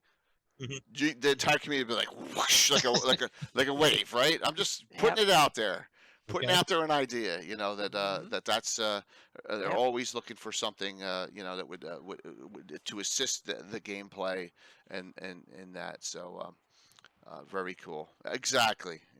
Luke. They put in some weather generation for each. Yes, weather generation's another thing. Generators are always calendar, weather, and so, the what's the terrain type of the hex and where it is in the world, and then you put a weather generator into it. That will be but I want the weather to move. So exactly. So you have like weather waves. You move along with the time, so to speak. So awesome. You can generate a weather map. Yeah. Mm-hmm. So super cool. Yeah. Anna, you're up. Okay, well, I talked about it on Wednesday, most of it, so to speak, and not that much have happened. But for people who didn't watch, so the Hypmona land map is almost done. Well, the whole terrain is almost done, so to speak. So there will be. I've been a little bit delayed because I had some other real life issues. Unfortunately, we have to have a real life, even if you work with this basically full time. You still have to have other stuff happening at times. And I got my COVID booster shot today, so we'll see. So we'll see how fresh I am for tomorrow's games and Sunday games. So we'll see. Yeah, because I'm supposed to run games tomorrow and Sunday. So we'll see. But awesome. So the update, the map update, the terrain is almost all of it done. I'm down to the final workover of the terrain, and there will be. I've switched. I've looked at the some of the rivers. We talked a little bit about there's some rivers that actually split in the real world. So, and the Flanies have an infestation of splitting rivers. So I try to remove all of them beginning, but then now I'm actually adding one back in, so it actually matches, and that's in the Shildamar area, so to speak. So the hang on a second here, I need to have the Truly. yeah, so the Rushmores are now will be more integrated. So there's a little bit of change in the middle of the Rushmores. That's one Do of the you get latest. people asking about changes that you make, Anna? Constant. Oh yes, oh yeah, damn, oh yeah, I get lots of little Hey, things. where that, did this river go? yeah, and where did you find this settlement and stuff? I never. It's not in the Darlene map, or it's not in We just the had original one. book. We just Yeah. had one. Yeah. So, yeah. yeah, I'm going to give you an example of what happened since we got a couple minutes here. So, and I forget who did it, but the UK series has the Tower of the Heavens and When a Star Falls. All right, and so Anna's map has a Tower of the Heavens in the Pomarge, and no one, even Jason Zavoda, does not know if it's the same one and the same. We can't figure it out. So this is the stuff that constantly. I'm popping up the map here just so we can switch to it, so we can get this discussion here. So if we go here, and this is the kind of stuff that happens all the time. So here we go. Here it is. See, there's the Tower of the Heavens. Right, here's Strandkeep Castle from the Gord books. Here's my stuff from Winchester's Bulwark from my campaign. But no, we don't know if this is the Tower of the Heavens from the UK adventure or not, and we can't find a reference for it. So this is kind of the things that, because Anna's put so much on the map, we just don't. Yeah, and the problem is that in the beginning, I just did it for me. I never thought it would be something for the whole world, so to speak, and the whole Greyhawk community. So especially these oldest parts of the map are the least researched. They kind of researched, but they were like, oh, that would be cool, and that sounds cool, so I just put it there. So it's crazy. So there, and they also been the most revised over the years, and that's the reason I do basically yearly revisions of the map. So the map was kind of not that good to begin with. Now we weeded out most of it. So it's like the whole Greyhawk community. You guys are so awesome because you kind of pay me to make this possible, and you also are quality and insurance team, because you go over it and you tell me all the typos and all the where the hell did you find that location somewhere, and I have to dig back in the archives and try and find it. And we have that Hatiska down in the Hulu Marshes is a typical example. And I thought it was a Living Greyhawk stuff because it was added in a Living Greyhawk document that was sent to me. But apparently, no, it's not. It's done by hang on a second here. Yeah, because that came up on the website. I saw that. Yeah, right? exactly. And it's from Cannon Fire. So yeah, it's actually from a Cannon Fire article originally. So that's where it popped up first, and someone actually took it there and put it in to be used in Living Greyhawk, but it never made it into Living Greyhawk, and they might have refused it because someone else wrote about it or whatever. But it got bundled up in some Living Greyhawk stuff that was sent to me, and that's why I thought it was Living Greyhawk, but no, it's not. So sometimes even sources can be obscure. But I liked the idea, and it was an empty area, so that's why I went with it in the first place. So therefore it's still on the map. So we'll see. And now I guess not that many people have asked about where it comes from. No one have told me that it shouldn't be there yet. So we'll see. Yeah. Hey, leave it all. These can always be. Now that you have your Patreon set, where you can actually have Patreoning members who can edit. That will be that will be the big news coming out. So when I'm done with the map update, they will probably go into across before they become public.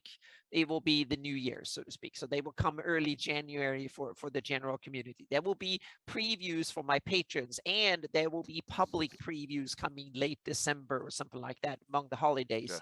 So people can actually look at it and tell me what's wrong, so to speak. So we can fix a few things.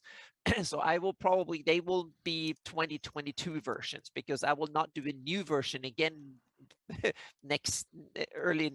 other time next year. So there will be a 2022 version of the map once the final ones are coming out. But everyone will get a look at in whatever state it is at the holidays, so to speak, Christmas, New Year's, for everyone. And my patrons will get the first terrain, full terrain. And the Mad Fergie, yes, that was I showed my patrons the area and the map.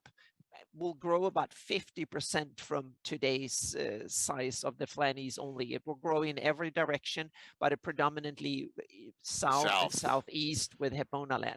The Isle of southwestern Dread part. too. Is the Isle of Dread going to be on? Isle of Dread is on it. Yeah, Isle of Dread is there, and there's Awesome. more along the south coast. And I've also taken the Paynims and expanded it all the way to the Gulf of Gayar. So there Okay. is now a west coast on the map because it's so unnatural to just cut it through Yeah, land that's where it's only like awesome. 30, 40, 50 miles to the coast. So I've actually added that whole Paynim coast of the Gulf of Gayar is there too. Will be there, but we'll see what if we keep the traditional version of the map or if we expand the map. We'll see. But the atlas will have it all, so to speak. So some one way or the other, the whole thing there will be part of it.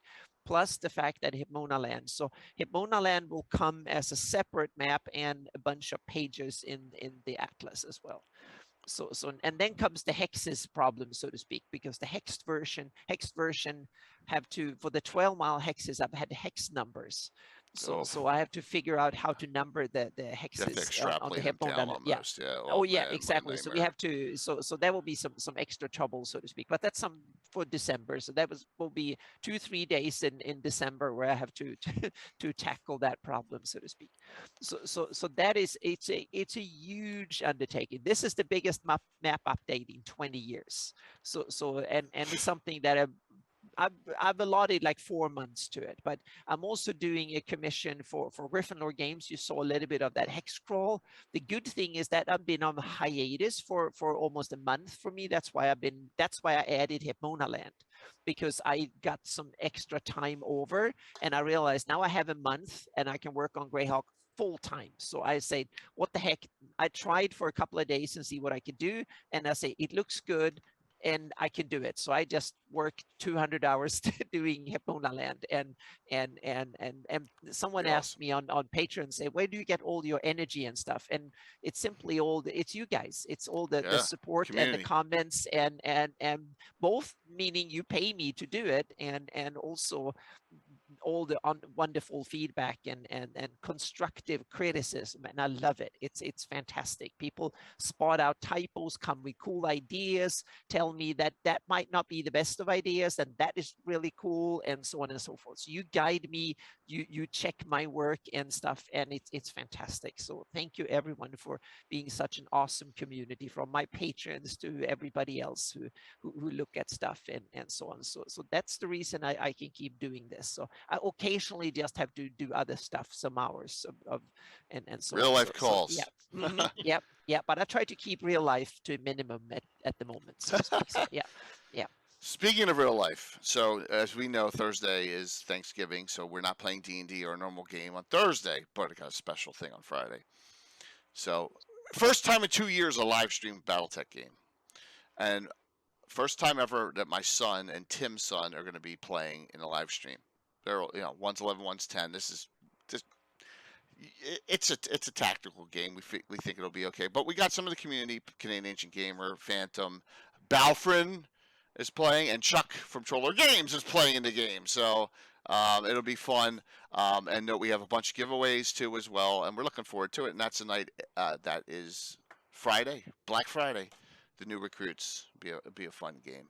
So let's see here. Next.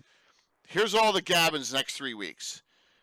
Sunday night, Necromancers. My Necromancer class. First one I made up the evolution of it. We'll talk Death Masters. We'll talk specialty priests that have necromancy in them. That'll be a fun one. That is this Sunday. The next Sunday, another DM's Roundtable, our 9th one we've ever had. Stella Luna's in. Darling Creepshow is in, and Hops and Dragons, the Canadian streamer, he's in too. And the topic's going to be, everyone's going to think, have you lost your mind, Jay? The 5th edition, right?